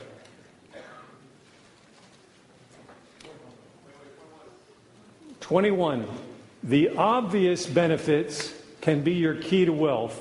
Many marketers miss the obvious benefits of their product. See, as strange as it may sound, a lot of people are so close to their product, they don't see the most powerful benefit. They work with me and I say, why aren't you promoting this particular benefit of the product? They say, God, that's brilliant. It isn't that it's brilliant. It isn't that it's brilliant. They just haven't seen it. And for all of us, there's great fortunes to be made once you know what the most powerful benefit is. It's amazing to me. So many books, I've taken failed books and turned them into huge bestsellers because I find the strongest benefit of the book on page 117. The author didn't even see that's the most powerful benefit. I wrote this copy for a book called How to Fight Cancer and Win. And on page 117 of this book, I find that if you eat 2 natural foods, this is a Nobel Prize-winning doctor saying this, 94-year-old doctor in Germany, if you eat 2 natural foods, you can prevent and possibly even cure cancer. And it's not mentioned until page 117 in the book. So I'm not going to tell you. You have to buy the book. You have to buy the book. No, I will tell you. They are linseed oil and cottage cheese mixed together. Linseed oil and cottage cheese mixed together. Linseed oil. Freshly pressed linseed oil. So I wrote the headline, you can prevent and cure cancer simply by eating 2 natural foods. Just now, it was a failed book. I wrote the rest of the copy, very strong copy, on this theme. This publisher started doing mailings of 25,000, 50,000, ran up mailings then to 500,000 pieces at a time. Did you ever see a mailing of 500,000 pieces? I mean, it's like a train car load of paper. Unbelievable. Based on this principle that turned this book into a bestseller. I mean, fantastic. Who benefited from that? Who benefited? The people who are eating linseed oil and cottage cheese. Me and Bethany use linseed oil and cottage cheese. All of our friends. All the people that read the book and so forth. You might consider adding that to your diet. You can get it. A gallon or so a day.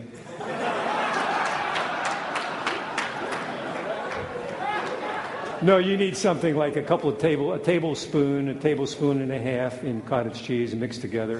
It actually tastes very good. We actually make a cereal called Cream Budwig, and to that we add some fresh grains and some fresh fruits, mix it together, and it's a terrific breakfast. Terrific breakfast. You wake up, you're ready to conquer the world if you finish that breakfast. Me and Bethany then we go across the street to the fitness center and we bust our butt on the machines and with the weights. And it's a great way to start the day. It really is. Don't they use that in paint? Linseed oil? Don't they use that in paint? Yes, they use it in paint. Mm-hmm.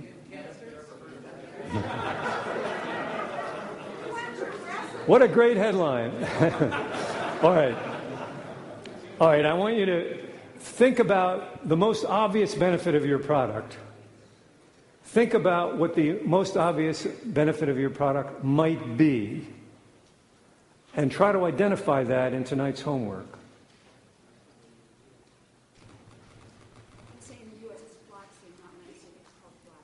In the U.S., it's called flaxseed oil.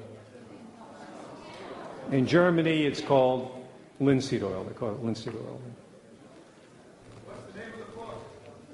I'm not going to tell you. No. The name of the book is How to Fight Cancer and Win. It's now published by Agora Publishing Company, and you can find them on the internet. All right. Number 22. Number 22.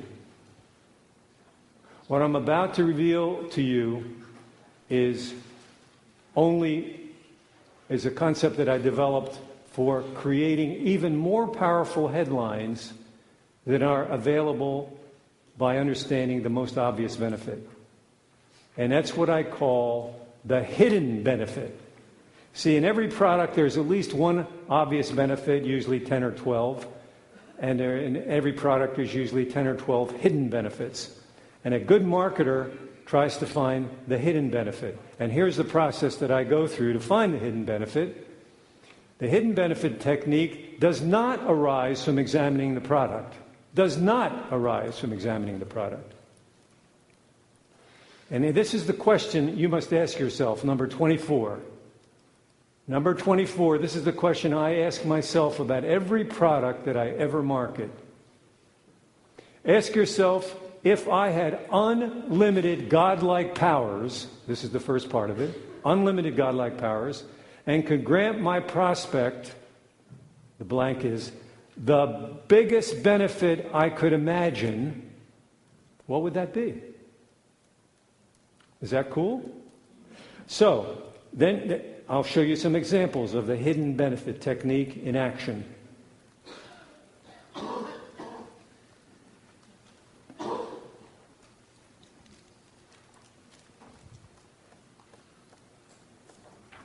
You're going to see this a little bit more.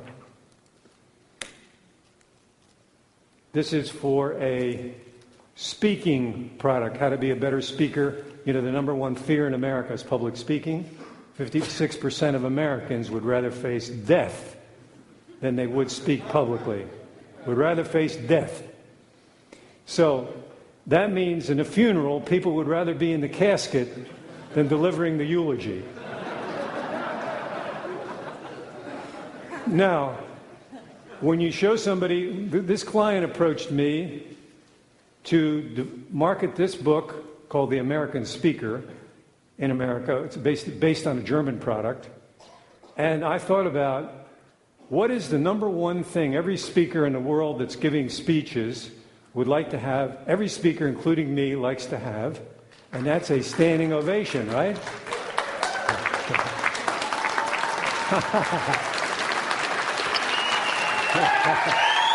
Thank you. Yeah.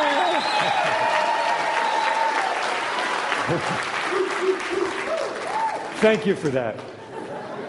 So I use that as a headline and introduce the book in America. Make a long story short, the book is an overwhelming success and it's become an established product for professional speakers. Now, in the book, which is a thick directory like that, it's like quotations people use, jokes speakers use, a lot of techniques speakers use to involve the audience, exercises and different things. There's not a single word about a standing ovation in the book.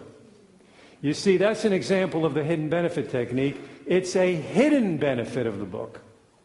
But if you're a speaker, would that get your attention? And even if you're not a speaker, wouldn't you like to know how to get a standing ovation?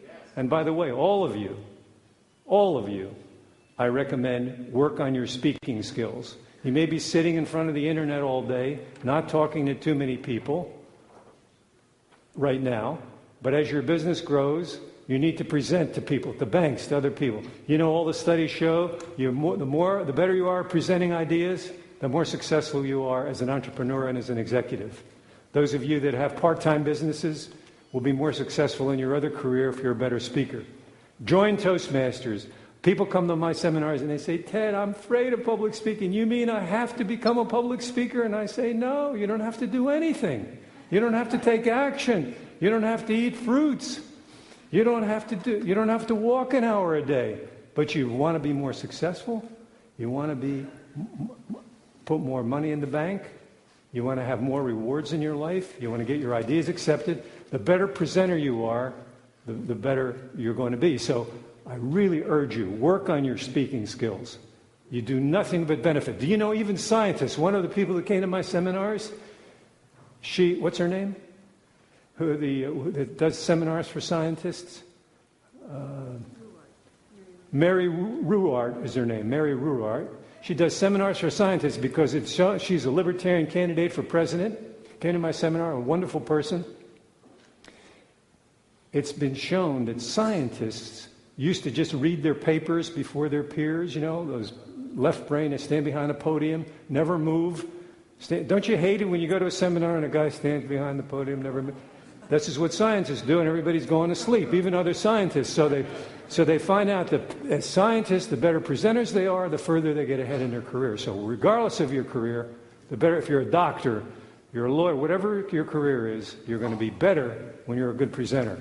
And learn to talk in headlines. People ask you, what's your book about? People ask you, what do you do?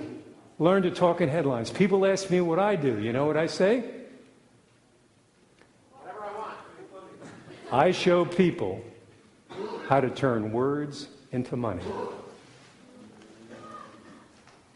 Now, if the person says, what do you think that happens when I say that? What do you think happens? They want to know more about it. Can we tell me more about that? What do you mean? They want to know more about it. You want to change? Okay.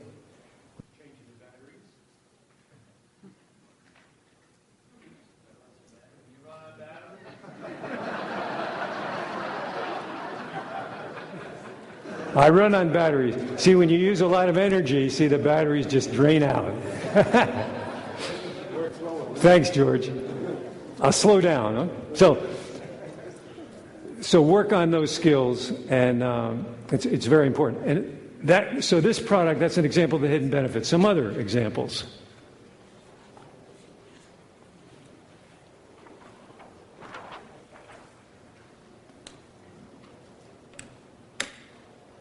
I'm just showing you the headline. We don't have time to get into the whole body copy to analyze. I wish we did, because you can learn a lot from it. The eighth wonder of the world. See that? The eighth wonder of the world. Is that attention-getting or not? Would that get your attention? Would you read the next sentence? What's the purpose of the headline? And what's the purpose of the first sentence? To get you to read the second sentence. And what's the purpose of the second sentence? To get you to read the third sentence, and so forth. Now, the eighth wonder of the world, do you know what it is? Compound interest. When you guys become really rich and you have money working for you instead of you working for money. See, most people are involved in the time money. They're basically selling their time for money. And that's a real rat race that you never win. It's much better to have money, put money to work for you.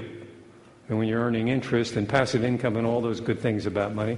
And the eighth wonder of the world is a quote that I found that a guy by the name of Baron Rothschild said, or allegedly said, in the last century. But that particular headline, now that's about my book about incorporating. There's not a word in the book about the eighth wonder of the world. Not a word. But one of the reasons that people incorporate is to create wealth. Isn't that right? And one of the ways you create wealth is you have a profit sharing or pension plan in your private company. If you don't, I highly recommend it. And you put money in there, maximum that you can put in every year. And by the time you're 45, you'll be rich. or 50 or 55 or 60 or whatever age. And you'll be able to cash in on the eighth wonder of the world because you're not paying taxes on that money as it grows. I'm just showing you to give you the thinking behind the strategy, you see?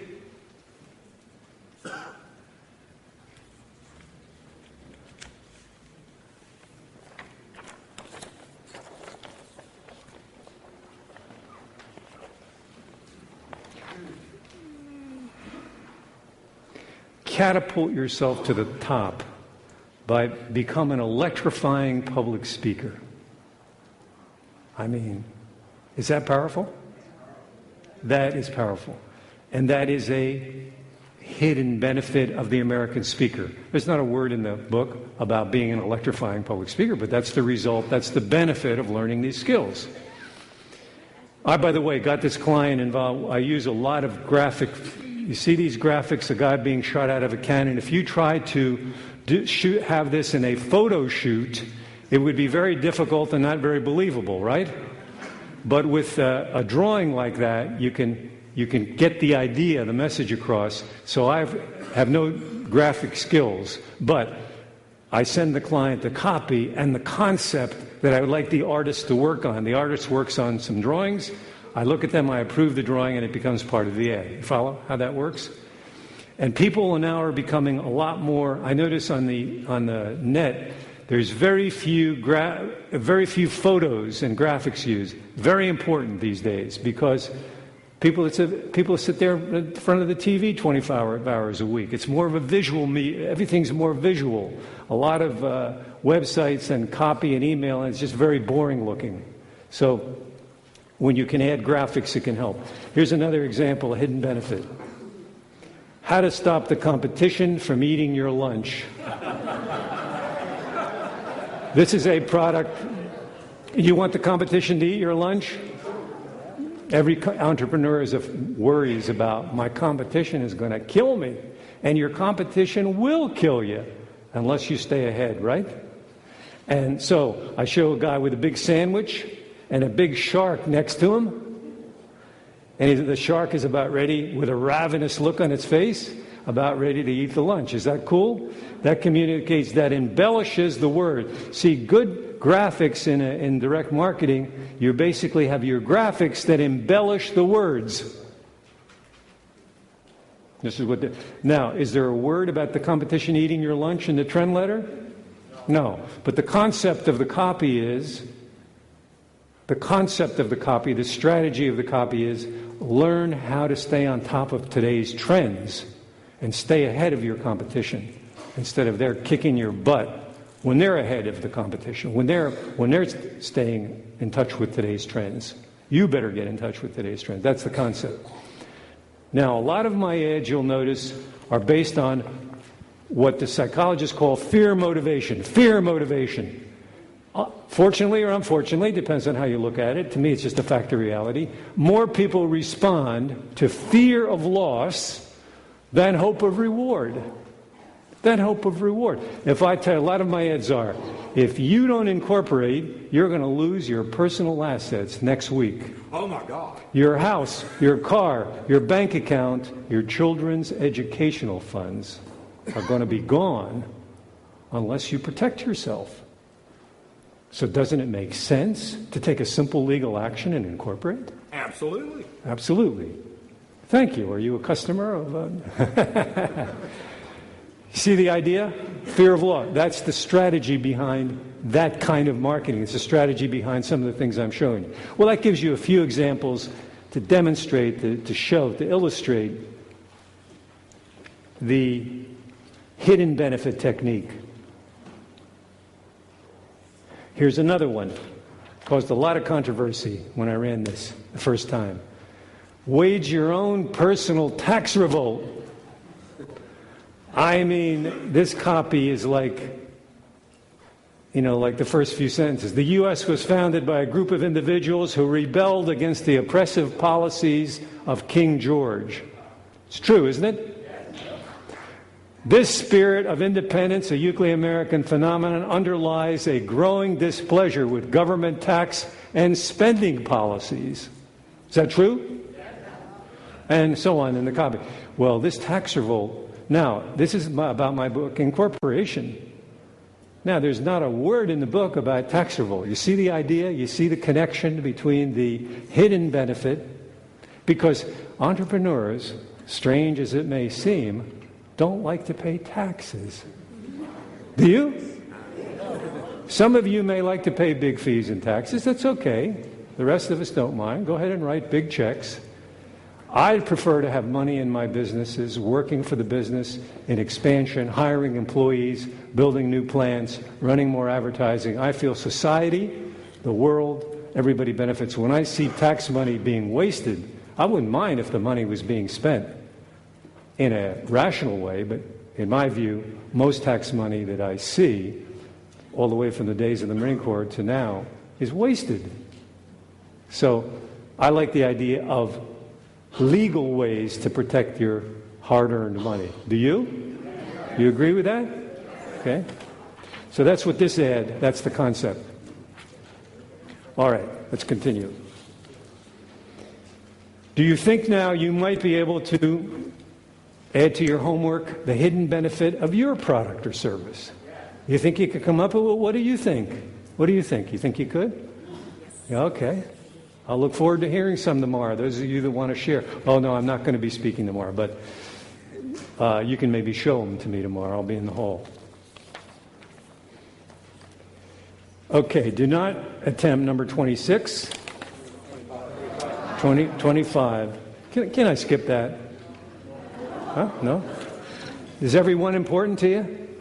Okay, number 25. Avoid headlines which merely create curiosity. Missing word is curiosity. Prospect will feel deceived and will stop reading and will not order. For example, if you have a headline that says, how to improve your sex life, and the first line of your copy says, now that I have your attention, I'd like to tell you about my new book on tax savings. Now, see, you got the person's attention. You got them to read the first word of God, but they feel deceived. They feel tricked.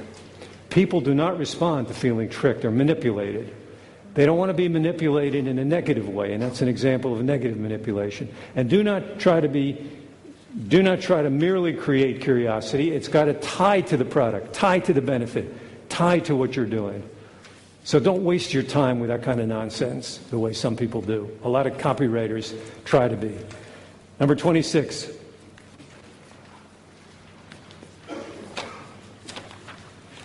Do not attempt to be catchy or cute in your headlines, as do many copywriters. You know, double entendres and some, because as soon as anybody has to think about what it's all about, they won't. Make it so clear, like a telegraph, like a rifle. It's so clear. The person reads the headline, they know exactly what it's all about. They read the title of your book. Your book title, if you're doing a book, those of you that are book authors, or having special reports to sell non-book products, which, by the way, you all should do. If you're not using books as premiums, as free gifts to sell other products, you're making a mistake, because books have high perceived value. But if your book titles are boring, your book title, you know what it is? A headline for the book. Your book title is a headline for the book. Most authors spend 2 years writing the book and 15 minutes on the headline. It's better to spend 2 years on the headline and 15 minutes on the book. Do it the other way. Then do it backwards. You know authors like the guy that wrote How to Swim with Sharks and Not Get Eaten Alive, Harvey Mackay. He spends $60,000 for a book title. And it's a tremendous investment for him. It's a tremendous investment because that sells the book. It's the naked man with a shirt. What is it? Beware the naked man who offers you a shirt. Beware the naked man who offers you a shirt. People remember that. It's different. Positions the book. The title of a book is critical. When I did my book on incorporating, how to form your own corporation without a lawyer for under $75, I showed it to all my friends. You know what they said? The title's too long. TAID? Hey, Ed, the title's too long, boy. I lived in the southern state at the time in Delaware. And, but I thought to myself, but that's what the book is about. How to Form Your Own Corporation Without. And that book has become, with that title, the biggest selling book of its kind, on its topic, by far, by a multiple of 50 in history, with that title. Because you cannot, people hear the title, and they want to order the book, they hear the title. I like titles that cause people to want to order right away, and that's an example. I'm not going to tell you. You have to listen to the tapes. No, you mean my book? The Harvey Mackay one or mine? Mine is How to Form Your Own Corporation Without a Lawyer for Under $75. Did you ever experiment with the title? I do very often. What I like to do now with a book is play around with 3 or 4 titles and send a few sales letters to people and sell the book before I even write it. This is, to me, the really best idea. Sell the book before you write it. If nobody orders the book before you write it, is it worth going through the process of writing? If you get a ton of people that buy the book on the basis of your announcement, it's very well worthwhile to write the book, isn't it? Now, if somebody sends you an order for the book, you can obviously comply with FTC guidelines by sending a letter. The book will not be, we will not cash your check. We will not charge your credit card, because, of course, you would not do that until the book is ready. I mean, you can comply with all the regulations. But it's a very good strategy and so on that kind of a deal, you can send 1/3, 1/3, 1/3 to a group, let's say, of 3,000 to 5,000 people, and see which title pulls best, because the title is so crucial. I write titles all the time. Now, the publishing establishment in New York, most titles really are bad, aren't they? Really bad news. I mean, they are so off the wall, the titles. No wonder 98% of the books, or 95%, fail to come out, because publishers are not very good marketers, are they? They're good distributors, terrible marketers. Those of you that work with publishers, I'm sure you would agree that if you're not self-published, you have to do the marketing anyway. See, this is the best argument for self-publishing. Since you've got to market it anyway yourself, why not publish it yourself so you have the maximum profit?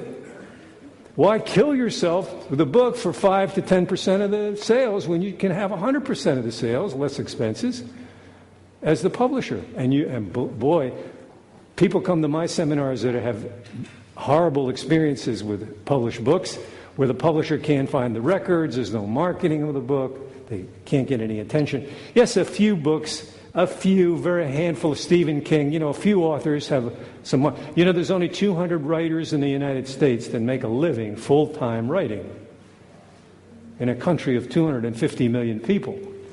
But there's some wealthy self-publishers. Where would you rather be? Struggling, as an author, for 5% or 10%, and they don't do any marketing, or marketing yourself, you got to market anyway. So think about that. Think about that. Those of you that are with publishers, if you haven't signed your life away, I'm sure you haven't. Think about self-publishing, because it's a good way to go. I'm focusing on information material because it sounds like at least more than half of the people.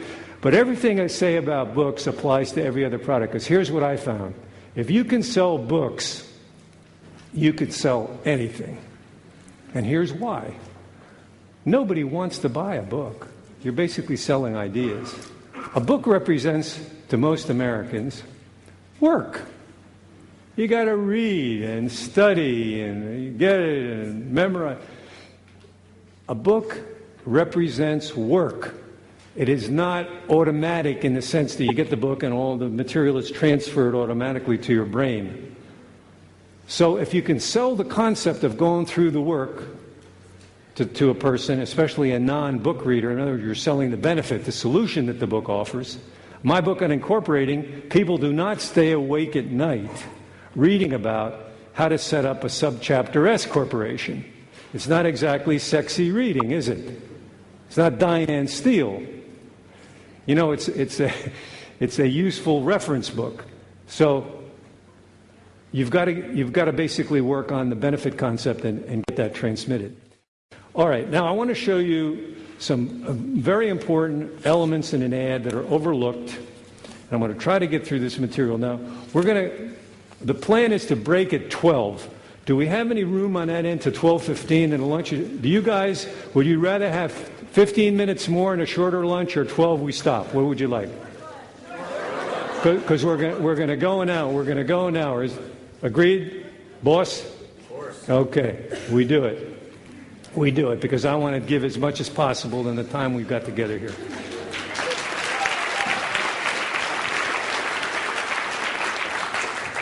All right, I'm going to show you some elements in it because what I'm about to show you will apply, and I just warn you, when you see this, you'll never look at an ad in the same way anymore because you're going to be looking at things that you may never have looked at before because nobody ever brought them to your attention.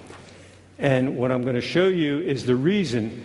You see, I succeed in space advertising where most people fail because I do certain things in the strategy and in the copy and in the graphics.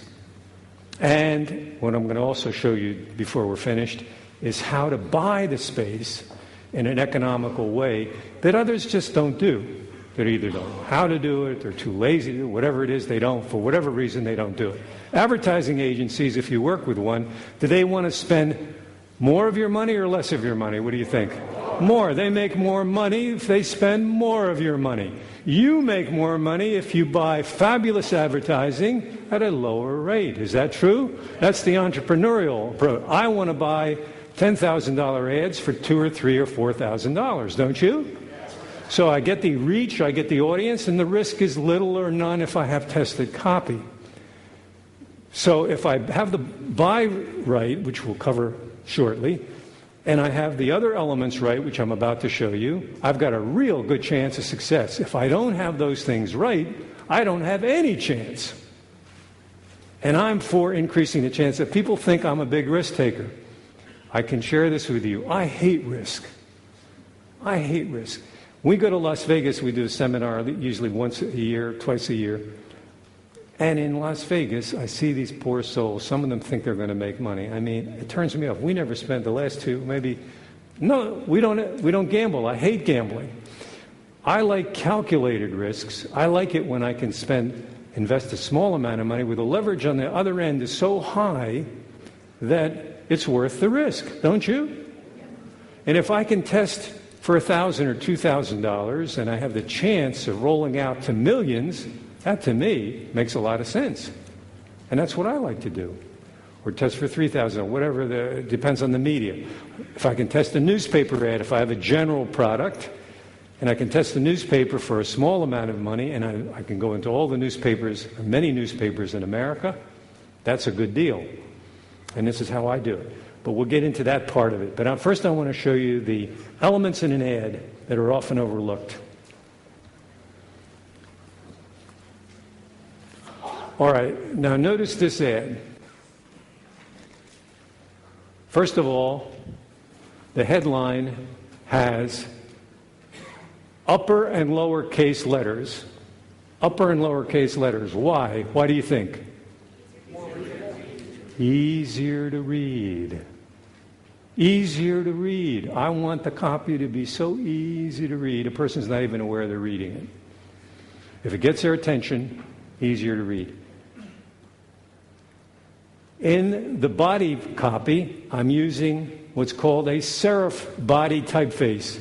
It's a typeface with curlicues, just the way most newspapers and magazines are printed. Good newspapers and magazines. Magazines like U.S. World Report, Newsweek, Time have. Why do they have? Why do you think? Easier to read. Easier to read. Don't you use your graphics people, if you're not doing it yourself, get tired of this Times Roman. They want to put in the new typefaces that don't have the curlicues because they're bored with the other typeface. And the new typeface, you can't read it. And if your market, especially if your market's over 35 or 40, and most of your markets are, because people have money to spend, more disposable income, you're basically defeating yourself if the people can't read the copy very well. So you got to have the copy very easy to read. Do you have an internet answer to that question? Like certain fonts on the internet are more readable than others? Well, it gets a little more tricky. On the internet, you basically on the website, of course, you can use greater discretion. So on the website, what are we using, Jeff, on the website now? The new one that just was up yesterday? I think the one I looked at was Times Roman. Yeah, you have. But the same principles apply. You want to use as much as possible what I'm talking about here. Number 3, you want to use the limited use of reverse. Limited use of reverse. Do you know what reverse is? Does everybody know what reverse is? Reverse is this concept, where basically you're taking the black and having white show through. See, a lot of people like to use reverse. I have found that while graphics people like it, the readership is lower. When I've tested this ad with no reverse, it pulls better than with reverse. So use limited use of reverse. Number 4, use what's called a drop first letter. Drop, D-R-O-P, drop first letter. See this letter? The P, picture yourself. The P, there's a drop. Why do you think I use it? Why?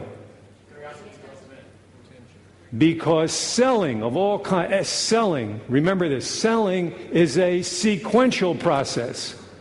Sequential process. You want people to read the headline, the subheadline, and zoom right into the first sentence, don't you? Because if the person reads this and goes to the order information too soon, they don't have enough information to make a buying decision. So you want to, as much as possible, guide the sequence. And you do it by these devices. So we use a drop first letter. Now, for years I've used drop first letters. I thought we were so cool. And one day, me and Bethany are in Venice, very romantic city. How many people have been to Venice?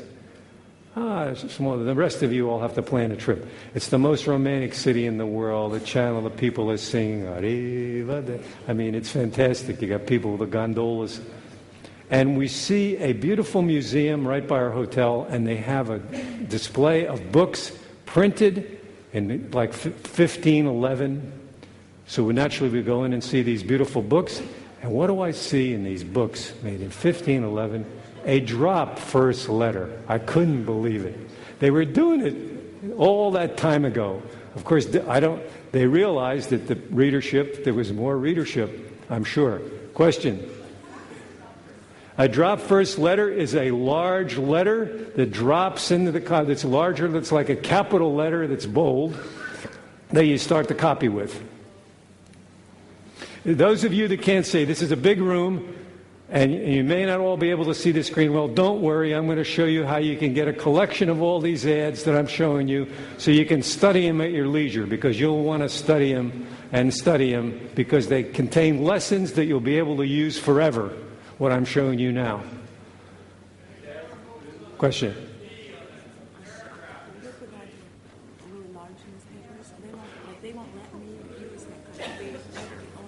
The question is, what would I do in large newspapers? They won't let me use some of these techniques or something. They won't let me use Times Roman. Don't run it in that newspaper. Here's the situation. You are the advertising buyer. You can run ads and only run ads. When somebody says, we want to make a change on your ad, whether it's graphics or one word of copy, you know what I say? Pull the ad. Pull the ad. They say, well, we'll have a meeting and get back to you about that. And you know what happens? They get back to you about that and say, Ted, we'll run it just the way you have it. Don't change one comment in an ad for anybody. You're paying for it because you've tested it. Newspapers and magazines, one of the things, and when we get into the negotiating part, are having a struggle. I would make, and I still say a prayer every night for newspapers and magazines. A lot of them have been offered for sale to me, magazines especially. The best known magazines in America, it's a struggle. It's a tough business. Don't ever go into the magazine business, my advice. Any magazine publishers here? Okay. Don't consider it. It looks glamorous. It's tough. But you as the advertiser, once in the New York Times, I was running an ad for the corporation book in the New York Times Book Review every other Sunday. They were getting like $6,000, $7,000 for each ad. And their legal committee met, and they called me and said, our legal committee would like to talk to the president of the company. What's going on? So I talked with them, and they said, Ted, our legal committee has had a meeting. You know, big companies, they like to have a lot of meetings, you know. So they people are saying, yeah, I have to go to them. So they have a meeting, and at the meeting they decided that they would like me to change 3 words in the copy of my book on incorporating. So being a cooperative advertiser that I was, I agreed to the change.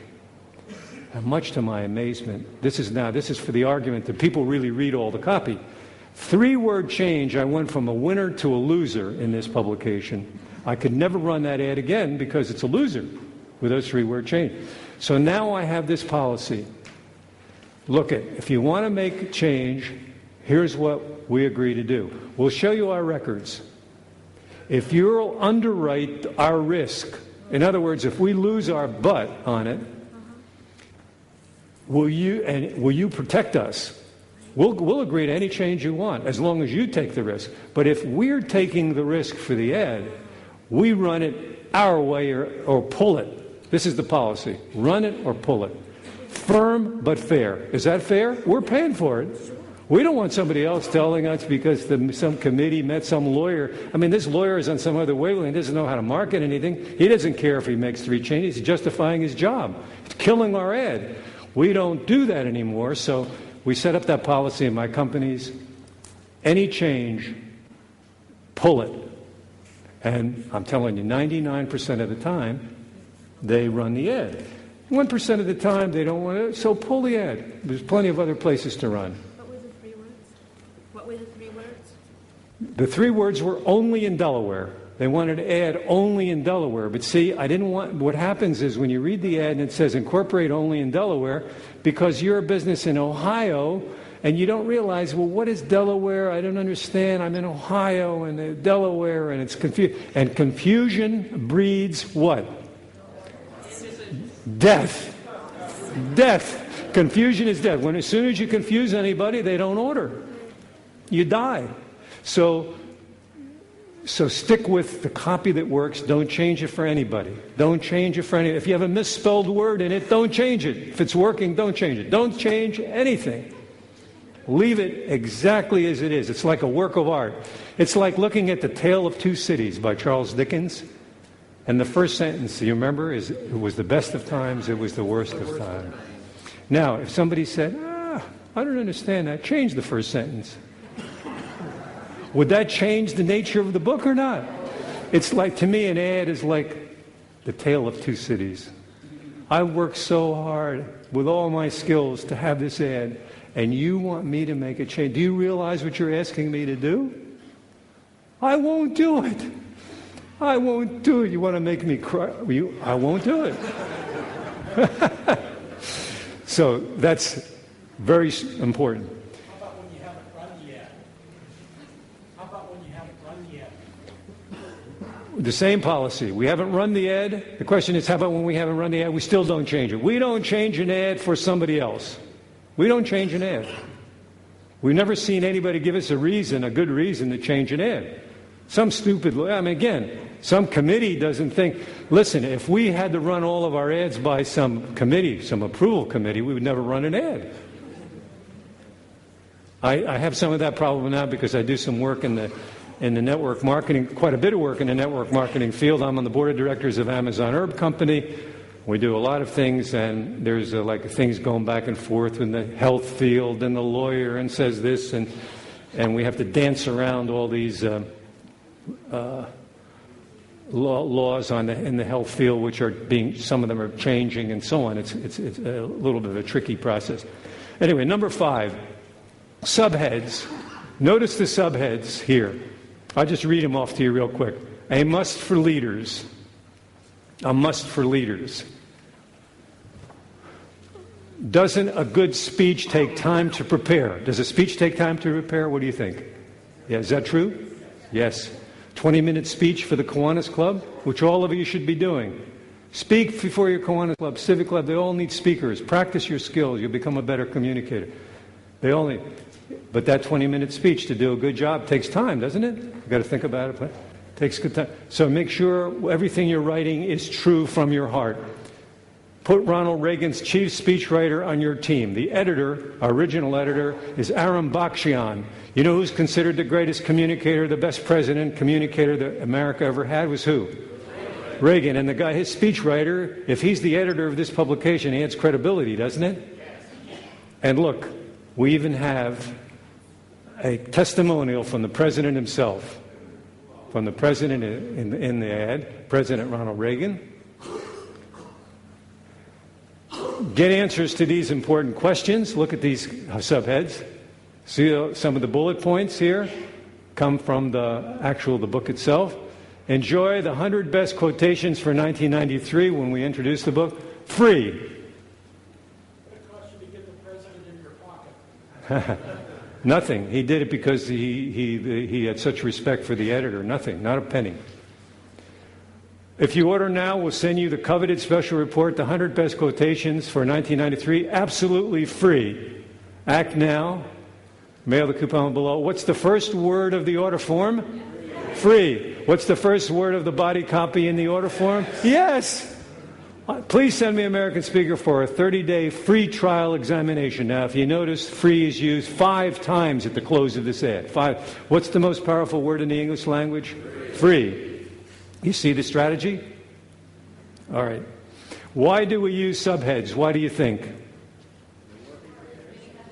They work, but the real reason is it breaks up large blocks of copy, because if it looks too copy dense, people don't want it. It gives them a tired feeling when they look at all that copy. They don't want to read it all. You have a little white space in between. It makes it easier to digest. Secondly, for the scanner, if a person looks at the headline, how to get standing ovations, look at this, see, how to get standing ovation. Leadership in all fields requires you to be an outstanding public speaker. Is that a powerful subhead? What do you think? That subhead is so powerful that the strategy was, if the headline didn't work the first time, we'd use the subhead as the next test. But it worked so well from the beginning, we never used the subhead as a headline. I recommended that the client did it, but he said, we're making a lot of money doing it, we should keep the other one. So we're breaking up the copy. Also, if the person scans the headline, scans the subhead, reads the subheads, and reads the order form, he has enough information, he or she, to order, don't they? But if they want more detail, which most people do, they can read the whole copy. See the strategy, the thinking? This is how you do it. This is what you want to do in an ad. Now, notice that the ad is in 3 columns, not 2 columns, not 1 column, the way you see it. It's in 3 columns. Why?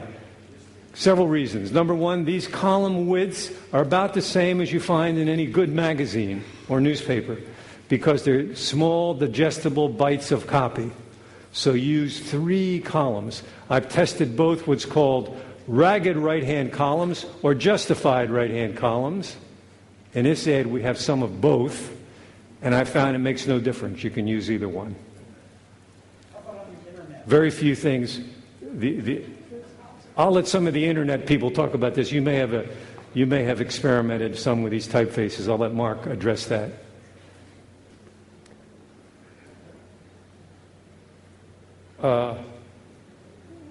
Photo. This is number 6. Look at this photo. You see this group. It really looks fantastic, especially in the sharp image in the magazine or in color, if this ad's run in color. I found this photo as a stock photo. You're familiar with stock photos? You find these stock photos. I found this stock photo. The client liked it so much. Danny Levinas, he came to one of my seminars, became a client. He bought the stock photo, a few $1,000. He bought the stock photo and he's been using it for years, sold the company, retired. He lives in Florida now. Look at this subhead.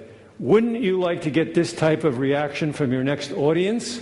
make your next presentation a smashing success with American Speaker. Now, never, here's the rule, never run in a photograph, never, without a caption.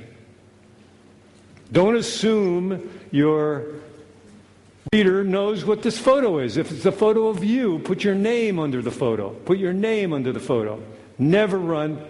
Most advertising agencies have a photo. You ever look at an ad, you see the photo, what's this photo have to do with this ad? You ever see that? I see that a lot. You're killing all that space, spending a fortune for nothing. The advertiser is. Can you put up the notes in this part? Beg pardon? The notes on the 6. I'll put them up. Okay. I'll put them up. I'll put them up in just a second so you can capture everything that you missed.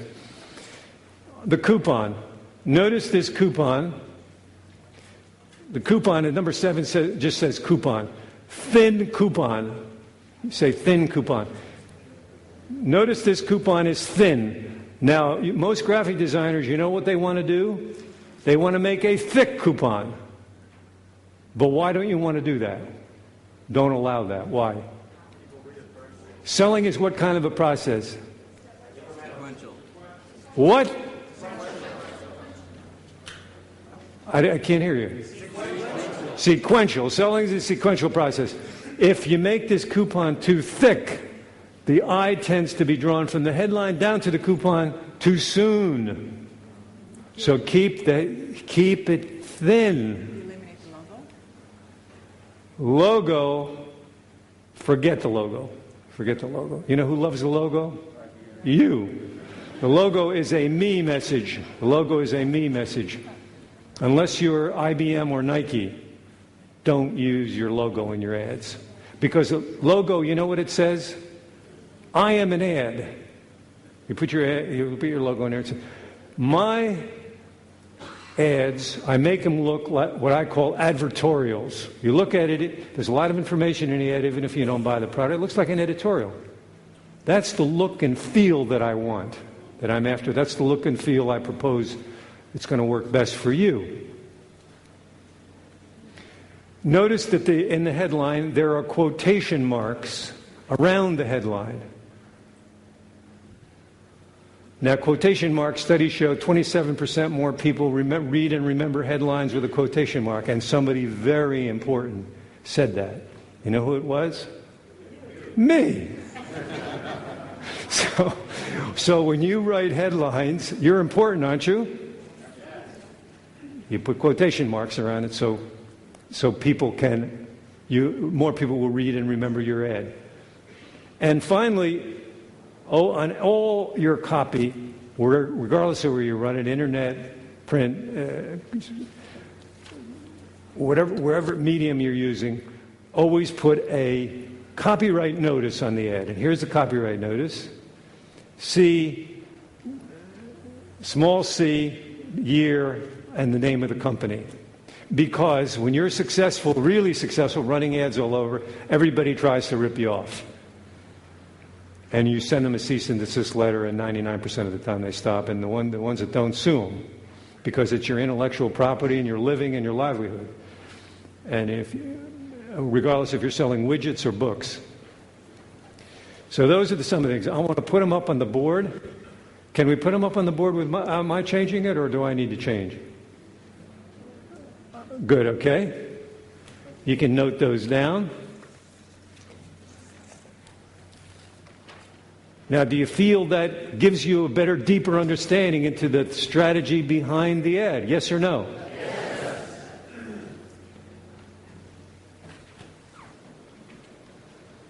Okay. Now, I'm going to give you 6 subheads you can use verbatim.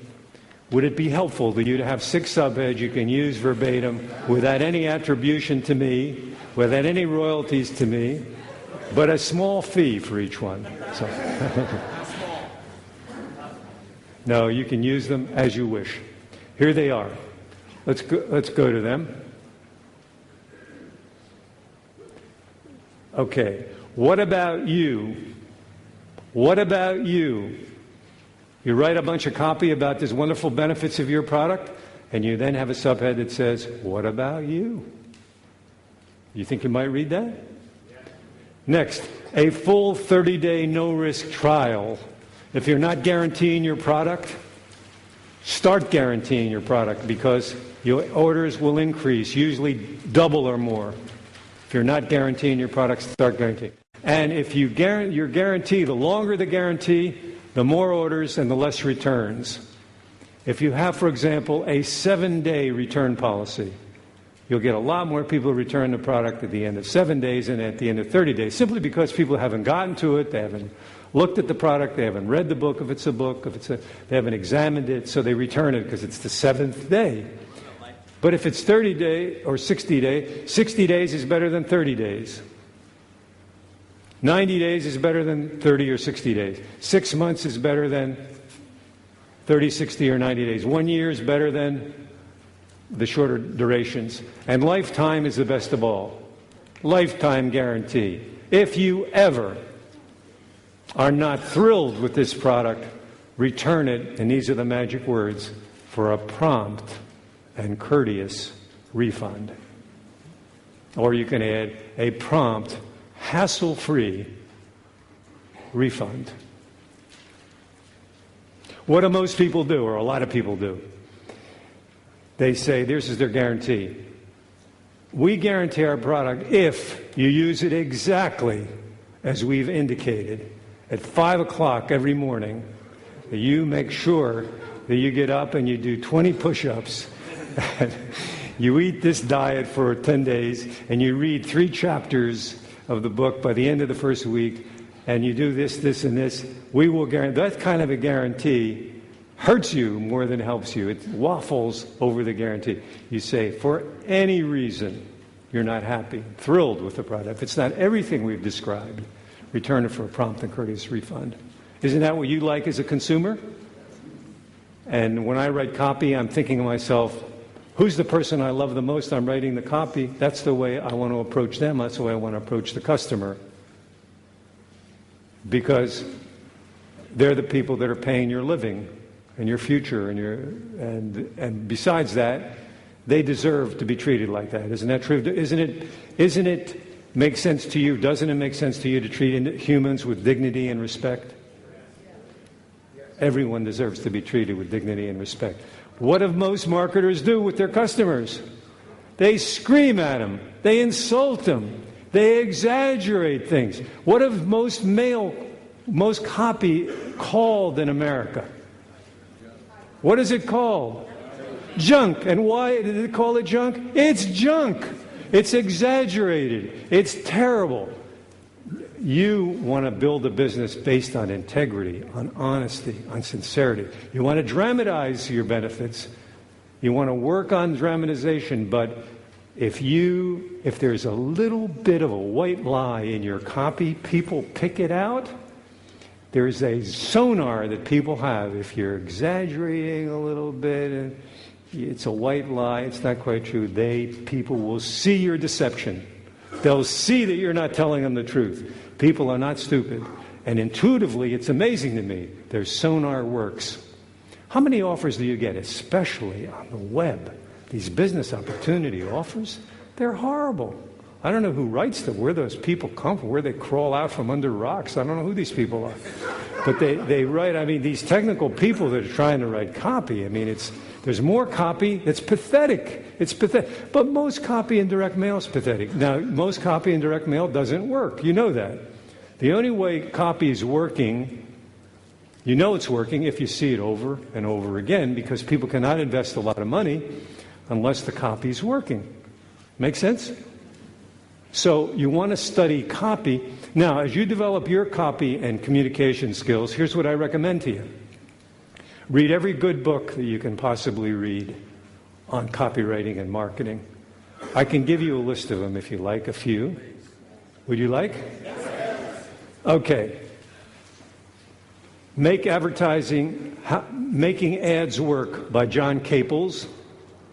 John Caples, C-A-P-L-E-S. Scientific Advertising by Claude Hopkins. Confessions of an Advertising Man by David Ogilvy, O-G-L-I-V-E-Y. If you have trouble keeping up with some of these, maybe if your neighbor writes big, maybe you wouldn't mind sharing. And if you really miss it, I'd be glad to go back. The Robert Collier Letter Book. Now, the individual, Carl Galletti, who's going to speak tomorrow, he used to handle all these books. He now will give you, if you see him, a reference. He doesn't handle them anymore, but he has someone else that does, that'll help get your library. Invest in your library. Have a marketing library. TWI Press. TWI Press, but he'll give you the address and contact and all that. I like books by Rosser Reeves. Rosser Reeves. Rosser Reeves. There's a terrific book that's I don't know if the gentleman is using it. The one by E. Haldeman Julius. E. Haldeman Julius. My Life in Advertising, or my first 100 million. My first 100 million. Now, as I give this list at my seminars with some of the top marketers, they say, Ted, you gave us a list. How come you didn't include your books?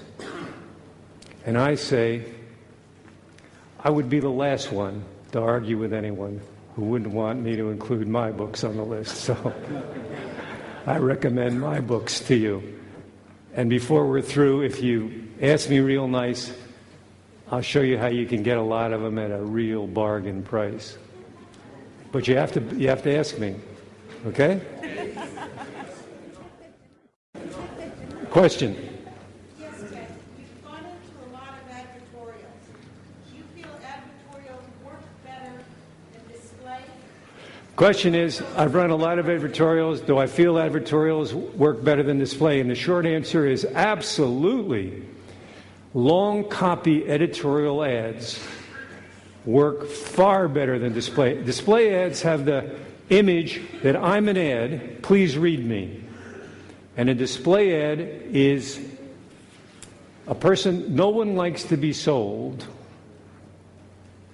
No one likes to be sold. They like to be communicated with, given information, and they like to make their own buying decision. And you do that a lot better in the editorial format. And all my tests show, our marketing directors, I had the former marketing director, Doubleday was my first company president. He would argue all the time, we got to run short copy ads because of these copy ads. And we ran every kind of ad against the long copy ads. And the short copy ads would die. Comparatively. Compared results. Question. Second question. If you're trying to brand your company and your logo has been out there for 9 years, you say don't brand? The question is, you're trying to brand your company, your logo's been out there for 9 years. Well, if the company's successful using the logo strategy for 9 years, if the company's not successful, I would throw out the strategy and not use it. If the company's successful or fairly successful, I would agree that a small, tasteful logo at the end of the ad, very critical, or at the end of a direct mail letter, do never start. Most direct mail letters from big industrial corporations, where do they put their logo? At that top. That's what they were taught in school. They put them at the top. And they die with those. Does anybody read those letters from Price Waterhouse, IBM? They're so dull as sticks. They are incredibly boring, written by these ad agencies. What you want to do is start with your headline. Present it as powerfully as possible. Present your first sentence. Present the sales message. And at the end of the copy, if you must have the logo. See, I love my logo. I love it, but no one else knows what it is. You know what my logo is in Nicholas Direct? A Greek key design, because I'm of Greek descent. And it's very meaningful to me. I'm proud of my Greek heritage. But everybody else, nobody knows what it is. It's a me message. So I leave it off. I don't use it, but I have it on my business card. I have it on some business cards. I don't have it on the ones with me, but I have it on some business cards. It's a me message. Nobody cares. They hear from Ted Nicholas, they don't care about my logo. They want to hear from me as a person. Now, who would you rather deal with as a human being? A human being, you want to hear from an individual who's writing to you in a personal way, emotionally, or you want to hear from some corporation, some entity that's approaching you about something? Who would you rather hear from? Just as a human being. It's personal. It's me to you. Me to you. I want to talk with you about it. I got a great idea. I want to talk to you. It may not appeal to you. It may. But here are the facts about it and the benefits and why you should. Can I interest you in learning more about it? I mean, that's the feeling, the feeling you want. Not, we are the corporation and we're going to send you this slick letter produced on our computer and there's our logo. And our English teacher. See, I want you guys to get A's in marketing. I'll accept C's or D's in English. You can get A's in English and be poor. You're going to hear from Joe Sugarman today. He used his, I love the story I hope he tells today. I don't know if he's in the room, but he's one of the great marketers of electronic things and ever. And Joe tells the story about in his copy, his English teacher, because his grammar, according to Joe, his grammar is very bad in the first draft. So the English teacher that gave him a poor grade in school, because his English, he said, is a little bit ragged, and she would correct the English, but of course the marketing is so powerful, and it would turn out to be a fantastic offer and a very winning combination. It's much more important to be a marketer. And the English you can embellish. You can hire an English teacher. There's a lot of English teacher people can help you with that. Don't worry about the rules of grammar. I use a lot of split sentences. I use a lot of incomplete sentences, fragmented sentences, and so forth, because I'm looking to have the benefits. I'm not worried about the rules of English. I don't want to violate someone's. I don't want to insult someone's intelligence. But people are not insulted when you do it in a tasteful way, even though you're following all the rules of English. So I want you guys to be all A students, A plus in marketing, because that's what's going to make your company successful.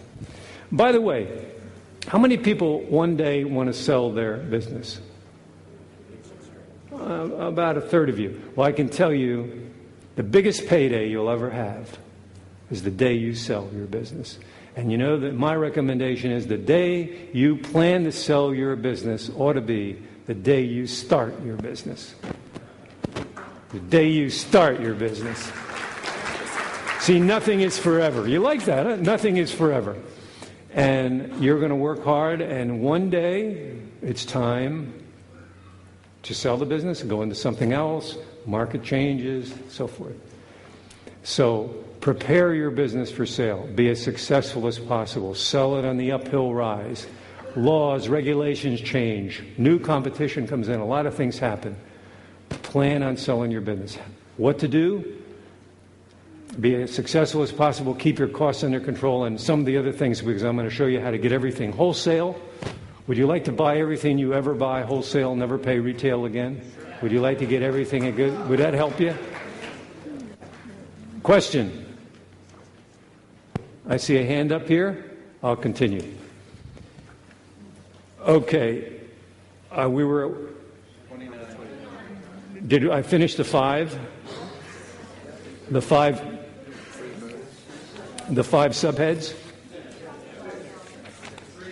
Number 3, don't hate yourself for missing out. Remember I mentioned that before? Don't hate yourself for missing out. Number 4, start right away. Start right away. You're selling a course? Start right away. You want to get an MBA over the internet? Start right away. Sign up right here. Number 5, easy to use. Easy to use. And number 6, free bonus. Free bonus. If you order now, we will send you your own engraved Mont Blanc pen to accompany your order at no charge. It's absolutely free. But the order must be received by midnight tomorrow. You have to close the sale, don't you? A free bonus is a good way to help do that. Number 29, I touched on this, but this is a good place to review that. Number 29, the lowest risk form of marketing is via what I call two-step sales. Two-step sales. You drive, remember I showed you the company corporation ad?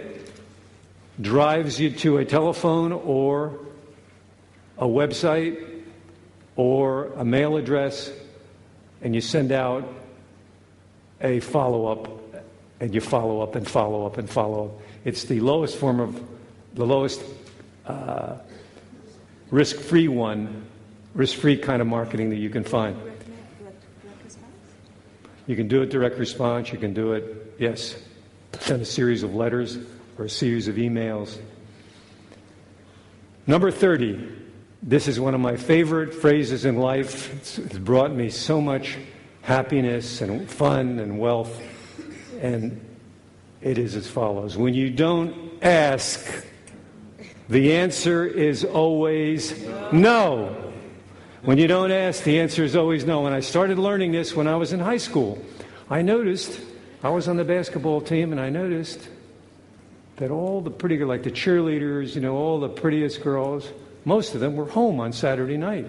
I asked my friends, why aren't you going out with them? Well, the girl might say no.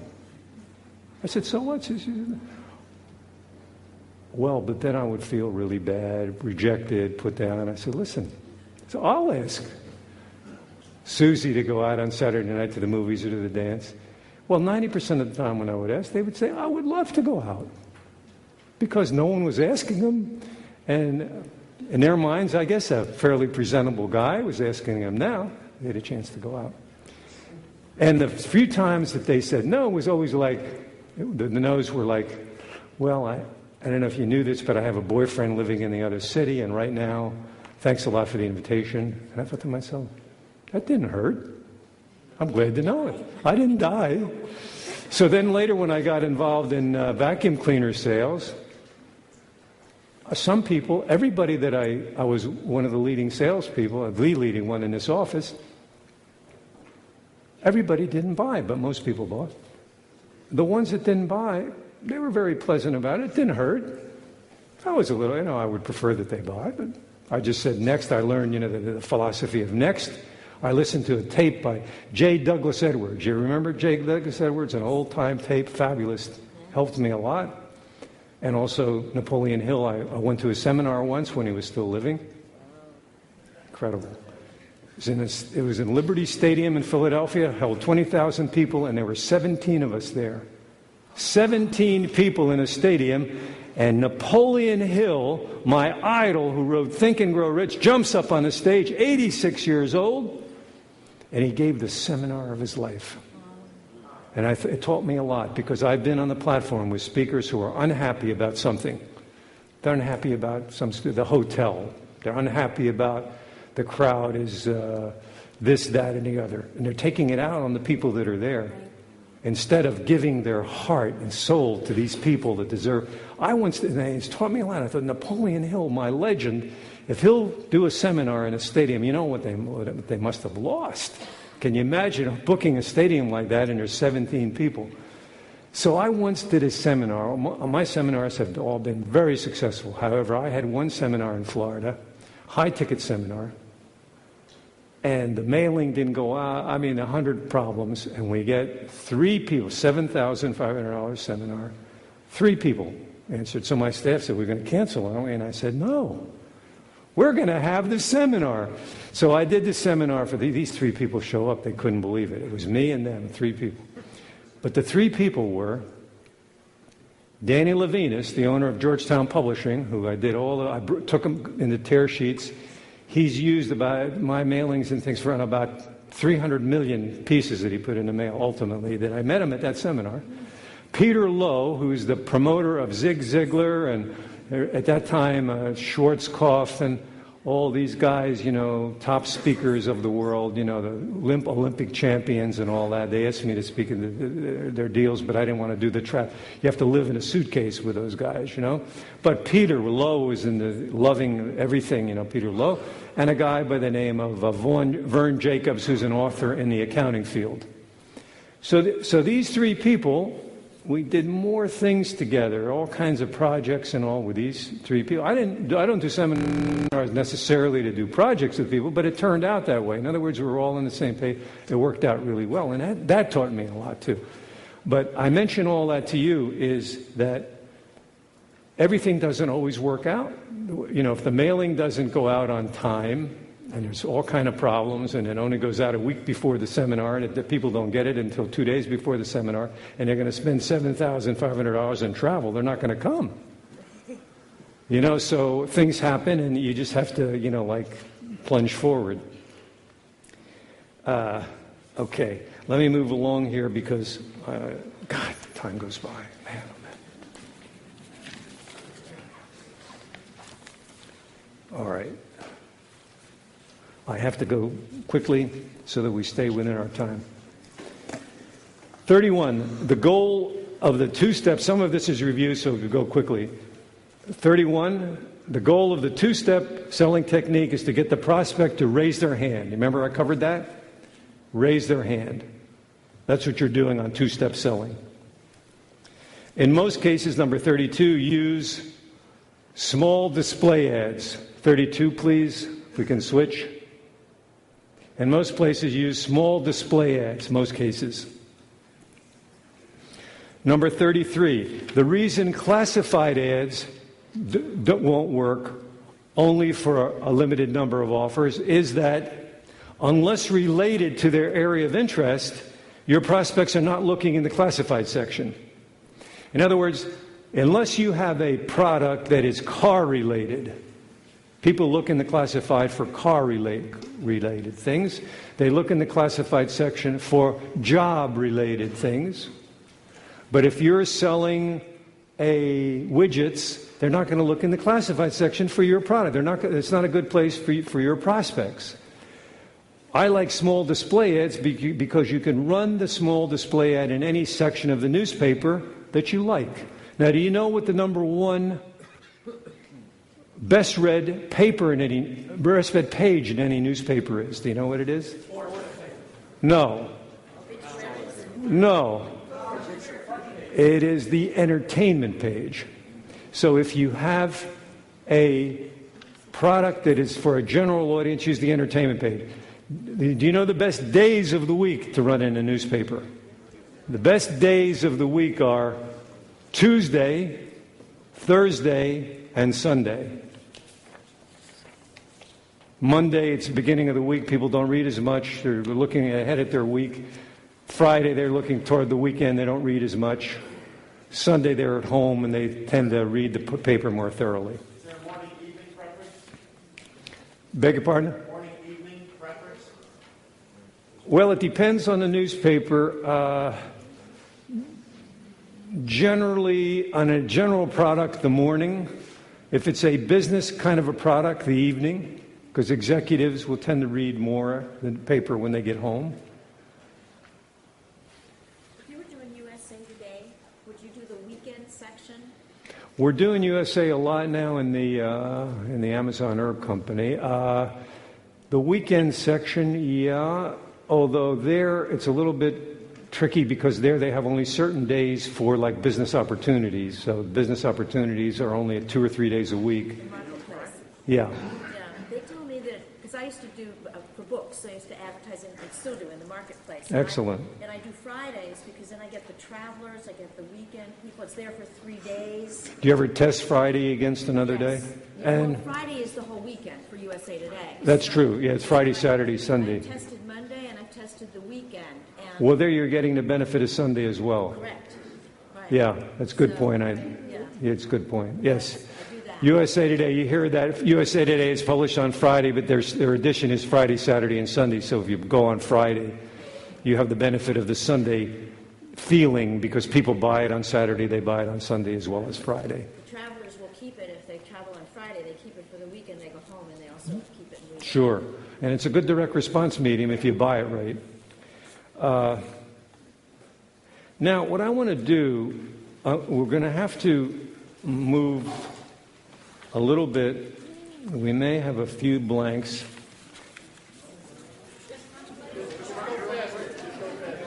You want me to go, but you don't want to have any blanks, huh? Okay. Okay, I'll speed it up. I like your intensity. You guys turn me on. You're fantastic. Thank you. Number 34. The real missing word, workhorse, of any direct marketer sales arsenal are sales letters. Real workhorse. Because that's the one that you use to get the sale and to follow up the sale and to confirm the sale and to have the sale stick. We call them stick letters. Sales letters are your format. Now, I would like to, 35, just quickly review what's included in a general sales letter so you have a perspective as you think about that process and how it might apply to you. There's 6 elements. 6 elements in the sales letter. Number 1, the letter. Number 2, the outer envelope. Number 3, the order form. Number 4, the business reply envelope. Number 5, the lift letter. Number 6, the brochure. Now, numbers 4 and 5 are optional. In other words, you can have a sales letter just with the first 3 items: letter, outer envelope, order form. And 6, I did mention 6, brochure. It's optional too. The brochure is optional as well. Excuse me. Optional should be, thank you, Bethany. The optional word, optional, should be next to the brochure as well. Okay? When I think of a sales letter, I think, now what is a lift letter? Somebody asks, what is a lift letter? It's a letter from a signer other than from the original sender of the letter that tends to include another benefit that the original letter does not include that may lift response. If it's done correctly, it tends to lift response, thus called the lift letter. It's like an endorsement, exactly. Like, this is a letter from Dr. A, signed by the doctor, but Dr. B says, you know, I use this particular technique that Dr. A has developed, and I have found with this patient a tremendous and outstanding result. It's like an endorsement of what the first doctor is saying, a lift letter. And on the back of the lift letter, you have the following magic words. In case you have decided not to order, please turn over. Please turn over. Now, even if they've decided to order, everybody reads the lift letter. Understand? Because they want to know what's on there. Okay, number 36. For a sales letter to succeed, 3 elements must be in balance.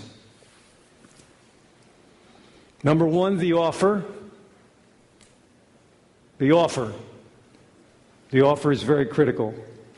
How you frame the offer, how you spell out the offer. 2 for the price of 1. 2 for the price of 1 normally pulls better than 50% discount, for example.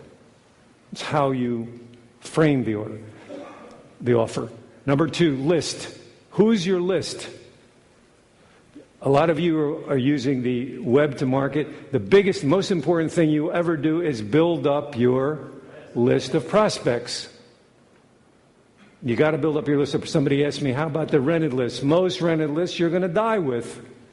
They're not going to be as good as people that have opted into your program, your concepts, your benefits, your headlines. They're going to be much more responsive. Number 3, copy. People ask me, what percentage do you put on that? I roughly think 1/3, 1/3, 1/3 year. People arguing, the old experts, it's 40% this and 40%. I don't know how anybody knows. One of those elements is out of balance. You're dead. I can tell you that. If there's one most important, though, it's the list.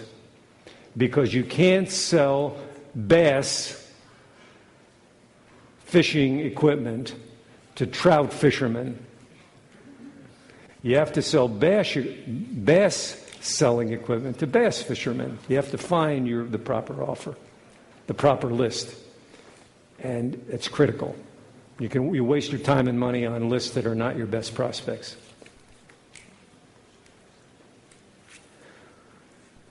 Okay, now I want to get into critical part of I'm going to just give you this real fast, and this is it's going to save you so much money when you buy advertising space, because it's all a question of asking the right questions and getting certain answers.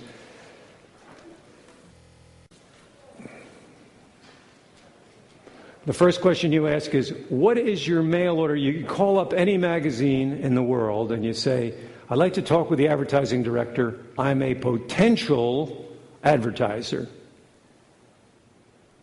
Would you please send me your media kit? You know what they say? We're very happy you called. We'll send you our media kit. The media kit is a sample of the magazine and their rate card and other information demographically about the readers. Have we all seen media kits? Who has not seen a media kit? Well, make sure you guys do if you're considering advertising. Then you call the advertising. If you want to advertise in this or potentially advertise, you call and you say, I'd like to talk with the advertising director. Who's in charge? I'm a potential advertiser. I have some questions to ask. And you ask, what is your mail order discount? You don't say, do you have a mail order discount? Because you know what they say? No. Person, it's musical chairs in the magazines. They may not even know whether they have a mail order discount. It's much easier for them to say no than to say yes. But when you say, what is your mail order discount? It makes the person feel like, well, I guess we should have one. If we don't have one, I better check. They may say, we'll get back to you on that. Next question. What is your publisher's discount? This is if you're selling information products. What is your publisher's discount? Now, usually when I call 60, or train my people to call, I would say 60% of the time we get a 20% mail order discount, a 20% publisher's discount. And that's 40% off already off the rate card rate, isn't it? 20 and 20. If you don't ask, you know what the answer is? No. If you send a purchase order with a rate card rate, what do you think? They accept it or not? They accept it. They love it. They love it. Especially if you attach a check. They love it. But your job and mine is to get high value at lower cost. Then you ask, how often do you offer distress space? Does anybody know what distress space is? Who doesn't know what distress space is? A lot of you. Okay, distress space is the magazine's about to go to press, and a big advertiser like Shenley Liquors is dropping out of the New England section of Playboy or Time magazine or whatever the magazine is, depending, Newsweek, whatever whoever you're negotiating with. And at the 11th hour, they're about ready to go to press, and the magazine has a blank page. They're in a panic situation.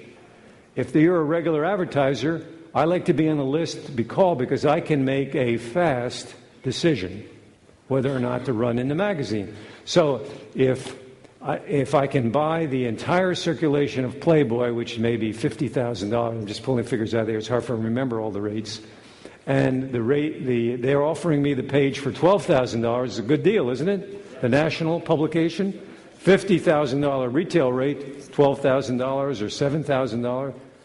I want to be called, at least to have the opportunity to go in or not. So they may say, how often do you offer? They may say every 2 months or so we have a space to come up, we'll consider you for the list. How often do you have remnants available? Remnants, do you know what remnants are? I know you don't. Well, remnants in a magazine are like, a magazine publishes editions, like 4, 5, 6 editions in the United States to cover the United States. Somebody drops out of one section of the magazine, they have the rest of the magazine available. They have the rest of the country available. You can buy a full page in Nation's Business, U.S. News and World Report. You can buy everything but New England at a special rate. You want to be on that list. And then, if you don't want to advertise at all, you say, what are your arrangements for PIs or POs, they're called? per inquiry or per order.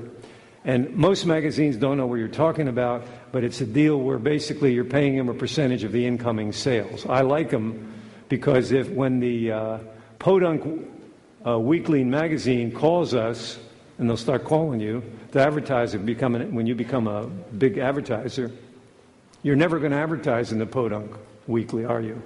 But if you say to them, look, if you offer us a PI, we'd be glad to run our nationally tested ads in your magazine, right? They're tested. They want to have an advertiser that's in Time, that's in Newsweek, that you're a player because you have ads running in different places. So I always like having ads running in these smaller publications that you'll never choose, and you use that concept. Those are the magic words. If the person says, we don't offer, Ted, I'm sorry, I'm glad you called, but we don't have a mail order discount, we don't have a publisher's discount, we never offer distress space, and we never have remnants, and you say to them, thanks a lot, John, for all the information. We're not interested in advertising at this time. If you ever have a good test rate for us, please call us back. And what happens is John goes to his boss that day. He says, who called? Well, this crazy guy, Ted Nichols or something like that, never heard of him. He called and said he's a full-page advertiser. And he asked me these questions about mail order rate, publisher's rate, and I told him we don't have any of these available. Aren't I a good employee? And the boss says, the magazine now is having trouble meeting their payroll, okay? And you are a source of advertising. And he'll say to his employee, John, call Ted back and tell him we have a great rate for him, a test rate. We'll give him 70% off the rate card if he'll come in, if he'll make a decision today. And he'll call you back. This is what happens frequently. So you want to be on that list, don't you? You want to be on that list. Now, they may say to you, here's the reputation you want. When I'm building a company, I want to be known as a firm but fair buyer. If the magazine says to you, Ted, we have, we're very sorry, but we have this space. We'll give it to you below our costs. We will lose $2,000 to get you to come in. It's better for us to cover some of our costs. I say to them, we won't let you do that. I don't want you to do business with me and lose money on the deal. You're going to have a bad taste in your mouth forever, and remember that deal. I'm not in business to steal an ad from you. I'm in business to stay. I'm in business, and as long as I run this business and own this business, all my suppliers are part of my team, and I want to buy at the lowest rate you ever offered anybody, but a rate that you still make a profit on. That's the reputation. That's how I want to build a business with you, the relationship with you. And I'd rather not run it all. I'd rather not run it all than run it in that way. Oh, thank you. Very few people are like that. Most people, they want to take advantage of the poor guy. They're down. I mean, the magazine is hurting. The magazine, like, let's say their costs are $3,000 and they'll offer it to you for $2,500. I say, listen, I'll pay you $3,200, make a couple of $100. We'll help you out. You're helping us out. It's a win-win, right? Are they going to call? Who's are they going to call next? Are they going to call Shenley, who's trying to, some other company? They're going to call us. Do you ever use remnant brokers? I didn't do too much with brokers. I did a little bit with brokers, some of the guys in New York, but usually we made our own deals better than with brokers. I trained my people. I did it myself when I started and trained my people, and we were better buyers than any broker we could find. Remnant brokers, though, because they know what's coming up. We never used remnant brokers. We used some that did. There was a guy, Geller, David Geller in New York, that we used them because they would occasionally have a lock on several magazines, and they would have like, we would get into some of those because I was one of the biggest advertisers running all those ads. So me and Joe Sugarman use them a lot. Yeah, I found it to be helpful. Yeah, if you can hold the questions because I got to wind up here. We'll never be. You're going to miss lunch. It's okay. 38, offer a strong money-back guarantee. That's review, money-back guarantee. I covered that before. 39, the most important, here's critical. The most important quality, missing word, quality, of any employee, partner, or business associate is to get people to keep their word.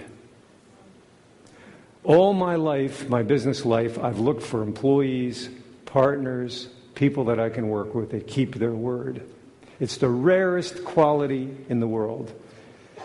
If you have a friend, even your friends, that say, I'm going to call you on Thursday, and it's Tuesday, did they call you on Thursday? A lot of them don't. They mean to call you on Thursday, but they don't call you. They don't write it down. They don't call you. You can't run a great business unless you have people keeping their word to each other, to you, to themselves. You can't have suppliers that are telling you one thing and doing another and run a tremendous growing business. It's impossible, but it's the rarest quality. So I look for this quality when I'm interviewing people, when I'm checking their references, when I'm looking for associates. In Green Power, we're looking for 30 people. If any of you are fantastic marketers, always keep your word, and can speak German, go see Reinhard, because we need 30 people. We need any German speakers here? Raise your hand. You'll learn it. Ein bisschen. But those are the kind of people you look for in any growing organization. Any growing organization, those are the types. Number 40. Reputation is everything. My father taught me this. Rob me of my money, and you rob me of trash. But rob me of my good name, and you make me a poor man indeed. Reputation is everything. Never compromise it for a few dollars to save and some that take advantage of some poor guy, because there are a lot of opportunities that are they're win for you and lose for somebody else. And it's just no way to build a business or build a life, is it?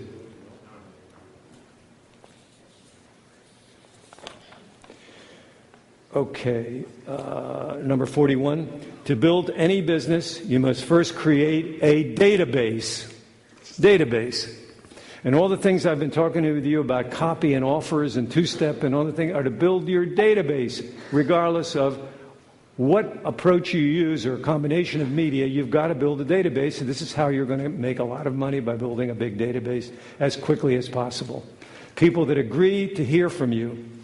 Get your customers and prospects permission to contact them, and you do that in any media that you use when you're using a two-step marketing format. And number 43, a key number in your business is to determine your customer's lifetime value. Lifetime value. 44, which is one of the hardest things to do. We could do a whole seminar on lifetime value. But you've got to determine and work on this with your accounting people, your financial people. What is a customer worth? If you spend $10 and get a customer and they're worth $300 to you, you may want to increase your marketing, spend $100 and they're worth $300 to you. You have plenty of margin to work with. You follow me? The lifetime value will help you make those decisions. But if you're spending $100 to get a customer and the value is $75, you're going to go bankrupt.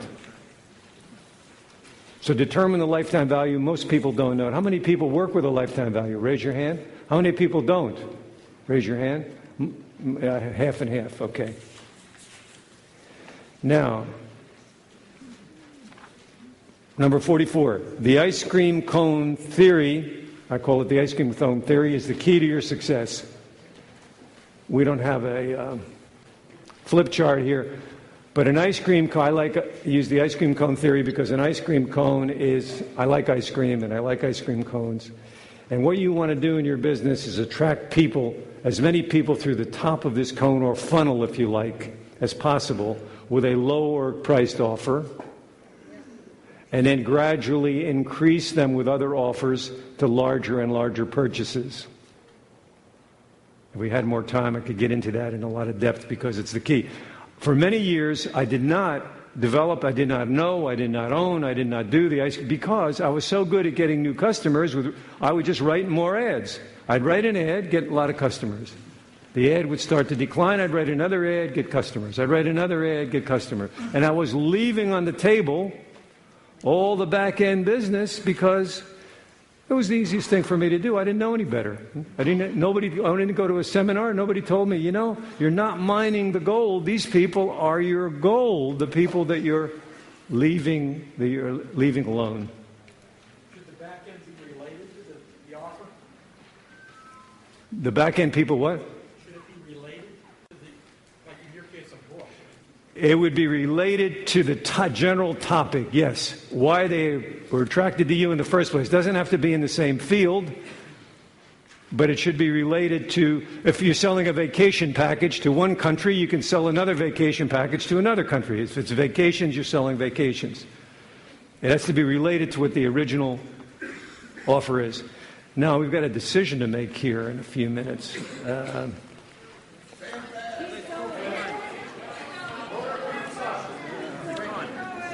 We have 5 formal minutes. I'm telling you, I don't want to break the rules here because we have other speakers. Just read it.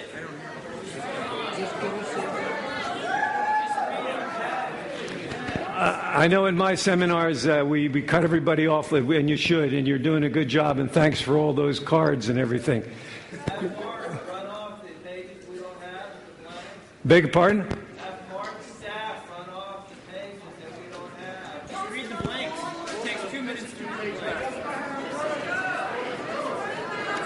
We'll read the blanks, then I'll summarize and we'll wind up here. Okay. Number 45, excuse me. Hire. When you're hiring people, hire attitudes, not skills. Most companies they hire skill. What are your skills? I'm more interested, it would be nice if they had some skills, but the attitude is the most important thing. Work on the attitude. Hire the attitude. Look for the attitude. I have a whole thing I've developed on the questions to ask that help determine what a person's attitude is, because the attitude is everything. We know in success that it's 80% attitude, 20% aptitude. It's 20% skills, 80% attitude. The person with the right attitude can conquer the world. I mean, it's fantastic. You want to find great attitudes. That's how you build a great organization. Number 46, discover your strengths. Discover your strengths. My friend Andreas, the best place I've ever found is a nonprofit organization called Human Engineering Laboratory, Johnson O'Connor, because I believe most American businesses or businesses in the world, they hire people and shoehorn them into a job description, and I think it's much better to hire people whose skills and let them use their best skills, and their job then is modified to accommodate their skills. But none of us know what our skills are. So my sons, my daughter, Bethany, my key employees, we send them to, it costs about $500-600. They have offices around the country. I highly recommend it to learn what your strengths are, because I guarantee you with 90% of you have hidden strengths you don't even know about, and it'd be nice if you used them because you'd be happier, healthier, and more successful. And your employees the same way. That's what that's all about. 47, to increase your success in any economy, work on communication skills, speaking and writing. One supports the other, and vice versa. All sales, number 48, all sales result from psychology. Become a perpetual student of human behavior. By reading good books, studying people, become a better active listener, read books on active listening. The way to do a marketing seminar, ideally, I've threatened to do this, and a lot of my attendees would like me to do it, is to really get into a childlike state with a lot of psychological exercises we would do for a whole weekend, and then we would start writing copy on Monday. See, that would be the way to do it. But that would make it be a real commitment to go and really, really get into the inner child that's within all of us, because you know who the best copywriters in the world are? Children. Because they're not blocked like everybody else, learns to be blocked. You, that's not literate. Don't say that. It's not literate. The best headline I ever saw that we did for a client was written by the 4-year-old daughter in a Yellow Page ad. The 4-year-old daughter came in. I was trying to help this attendee with an ad in the Yellow Pages on a radio repair service.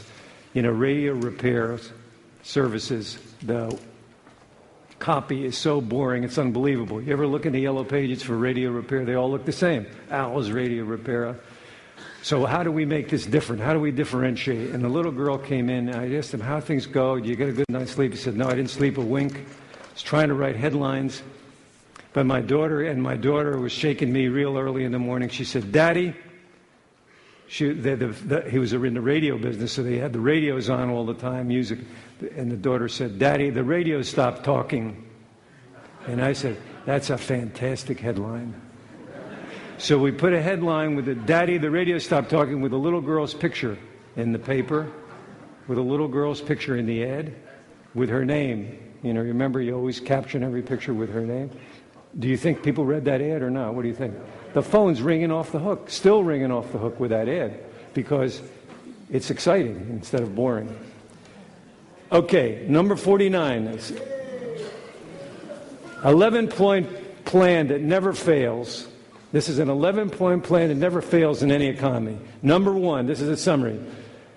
Number 1, get healthy physically and mentally. Number 2, discover your strengths, because you can't build them unless you discover them to begin with. Number 3, identify your passions. We haven't had a chance to talk a lot about passions. A lot of my seminar is about passion. Number 4, get out of debt. Get out of debt as soon as you can. Get out of debt. Those cars that are costing you a fortune, my daddy told me the biggest, worst liability a man could ever have is a car. Because the car costs you, it's the only investment you ever make that goes down immediately the first day you get it. Get out of debt.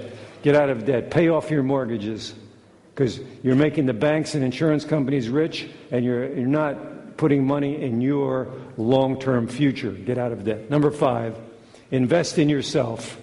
Take the car payment money and invest in your education. That's how you build yourself.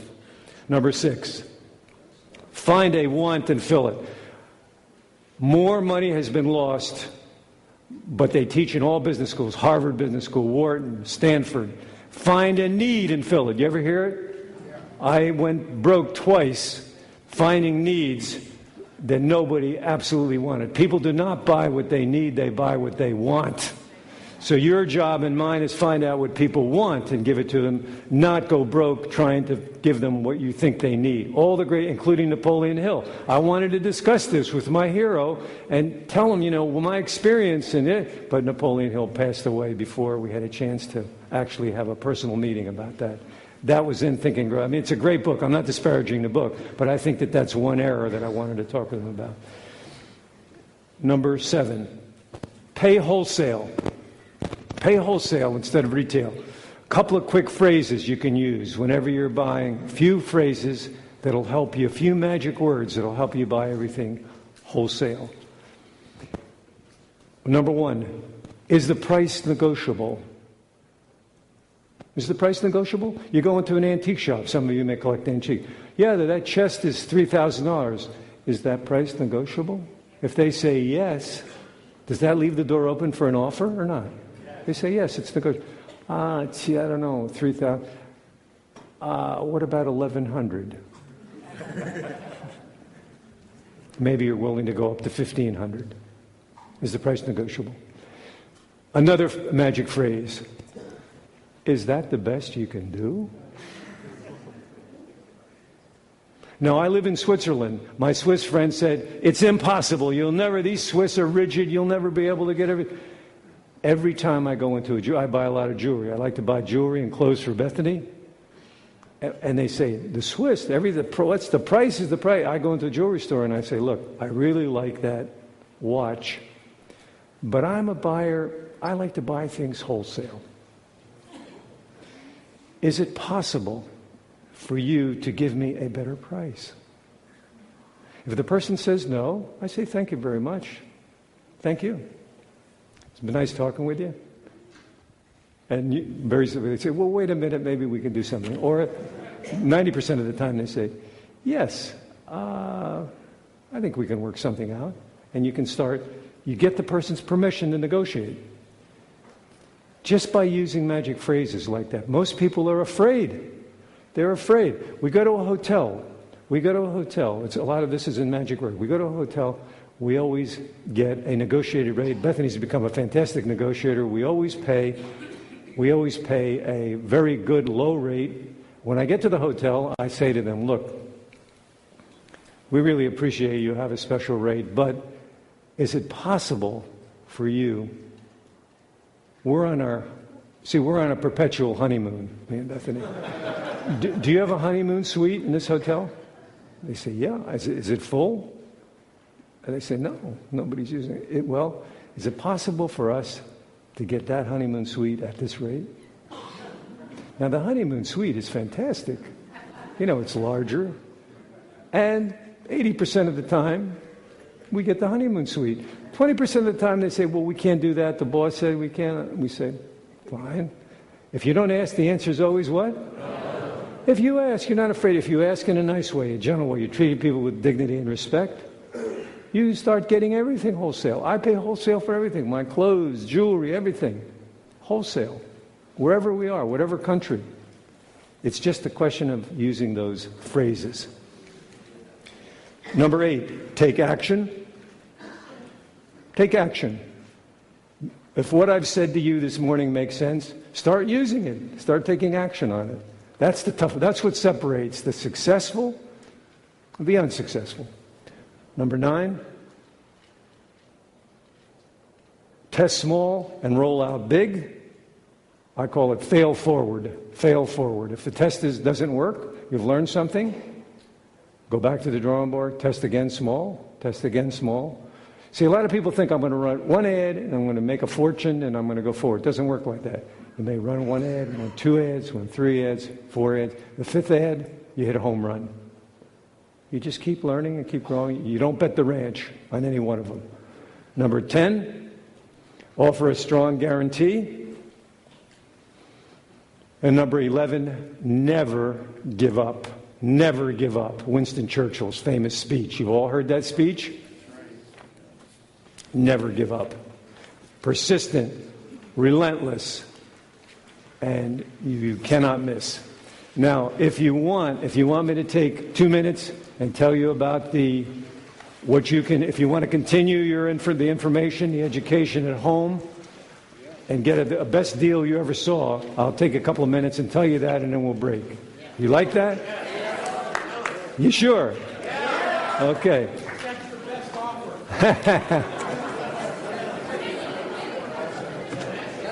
You got that?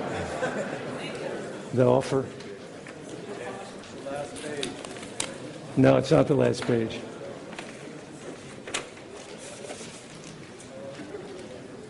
Thank you. This is the mother of all offers. Where is that page?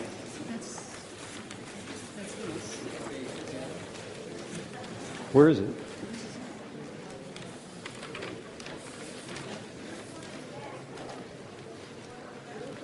It's here.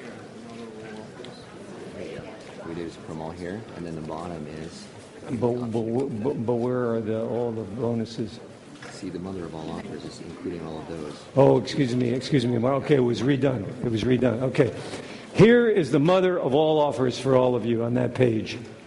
There was they translated what I wrote to the format of Aesop, so now I understand. Okay, How I Sold $400 Million Worth of Products and Services is the book that is normally $177. This is a printout of it. It's huge, and it's all the ads and mail pieces, virtually all that I ever wrote, including all the ones that I showed you today and ones that we didn't have a chance to get to, with a grading system from 1 to 5 stars of which ads work best, less best. So it gives you all the marketing guys, the marketing guru, the marketing champions use this in their companies to evaluate their ads, their copy before they release it. That's part of the offer. My book, The Golden Mailbox, which is basically how to start and operate a successful home business. How to publish a book and sell 1 million copies, which is one of these books. Here we are. How to publish a book and sell 1 million copies. These will be all electronically delivered. And my book, Magic Words That Brings You Riches, which is the #1 book, I believe, in Aesop. How many people have one of these books? How many people have 2? Oh, very few. Okay, good. Now, the bonuses. If you order while you're here at the seminar, you also get 5 free bonuses, which are worth a fortune to you. #1, the 127 best headlines ever written. #2, the 33 secrets of successful sales letters. #3, secrets of envelope teaser copy, which can double your response. You can use those same concepts for teaser copy on your subject lines. #4, 38 ways to use free, the most powerful word in any language. And #5, an exclusive interview with me by a very good interviewer that probed a lot of information from me. Normally, the retail value of all these, minimum retail value, is $328. You can have them all for $190 what? $7. But this offer is only for today. Everything is at the regular price after today. So I invite you to, of course, everything comes with a normal ESOP guarantee. And that's the best I can do. That's the best I can do. I think we should applaud Mark Joyner, who approved this.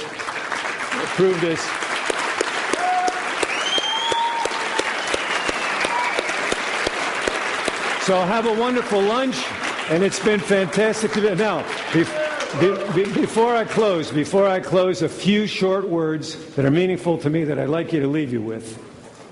And here's some words from Henry Wadsworth Longfellow, who said, "The heights by great men reached and kept were not attained by sudden flight, but they, while their companions slept, were toiling upwards in the night." Thank you.